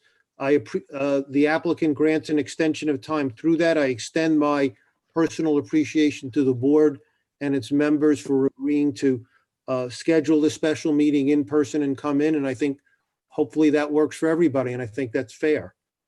Cindy, do you think you would be able to let us know about the environmental commission? Like, how soon do you think you could let us know? I'm going to be in the office tomorrow. So I hopefully will be able to contact the chair and explain the situation and see what I can find out by tomorrow. Okay. Yeah, and then I have no control. We have no control over the number of people that can attend. You know, this is all governed by a higher power than us. So that aspect I have no answer for, but I'm hopeful that I'll be able to find out. I will contact the chair tomorrow. okay. Great. Okay, so if that kind of works, then we'll carry it to the 22nd with no further notice in person at 7:30. And I think that's all we need to say. Exciting. Thank Please you all. stop calling Tom. The meeting's gonna end, so don't call him anymore. I'm going to call. Thank I you. think it's pretty good. I think they're Call. just frustrated with the I have whole a thing, and it's not been bad. Does anybody have a question about this? No, we're ready to move on to comments. Perfect. Thank you, council. Thank you. So you're done with the application then. I can leave the meeting. Yes. Yes. Yes, you can leave. Thank you. Have a good night. See you on hopefully the 22nd. Thank you.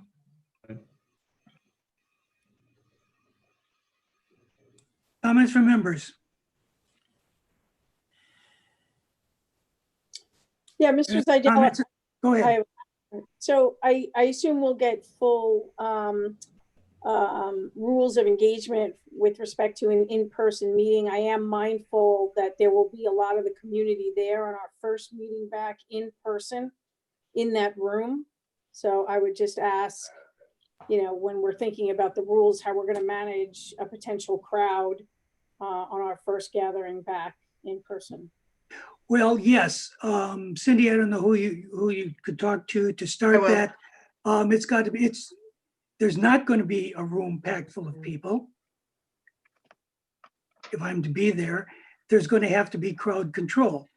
Yes. There will have to be access, have to be limited to whatever the guidelines might be. If we need police assistance to maintain that, if it's one person in the room at a time, whatever protocols have to come up with for the protection of the public and for all of us, okay? We will be able to, I've already been working with them. Do not want a crowd in that room. There's not going to be a crowd. And we've already worked out the logistics for the board members to be appropriately socially distant from one another. It'll be a little bit different configuration than we're used to, but we can do that. And as far as, you know, the total number of people that will be allowed in the room, I'm sure there'll be chairs that'll be removed so that they are social distancing also. But that's going to be governed by rules that are, you know, out of our control. I will make sure that everybody understands what those rules are, and, you know, we'll act accordingly. Amanda, what happens at the vote? What do you mean? Well, the board Do members they should all still want be to in be the there same. for the vote in the room? If we have too many people, then they can't be. I mean, that's the law. We can't. Right. I don't know. Can we broadcast to another room so people can Well, listen? I don't know. I don't know what the broadcast capability is other than what we have right now. Gotcha. Because I was thinking maybe we could broadcast somewhere, and then if people have a question, they can just have a question. I don't know what the broadcasting capabilities are going to be at that point. I guess we'll do the best we can. I don't know what else to say. Yeah. Okay, well, stay tuned and we'll have to work this. Absolutely, whatever we have to do to make it work. Comments from staff? None. Mr. Quinn, thank you for None. doing the donkey burden on this. I tried to keep everybody from cutting themselves. And just for members of the public, this is very frustrating for us as well. We hear the lag, we hear the delay. It's very annoying to keep hearing everyone talking over each other, and I have no idea who's saying what and when. So we understand your concerns. It is frustrating, but we do want to hear what you have to say. So if there's any kind of like annoyance, it was not at you or the public wanting to speak. It was just at the technology at this point. Yeah. Okay, thank you all. I think that wraps it up. Motion to adjourn. Second. We have a first. I'll second the motion. Thank you. Good night, folks. Good night. Good night. Good night.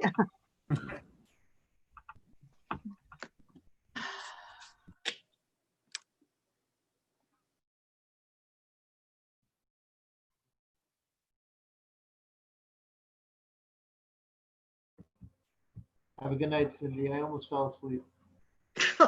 I don't know how you stayed awake. Good night. Oh,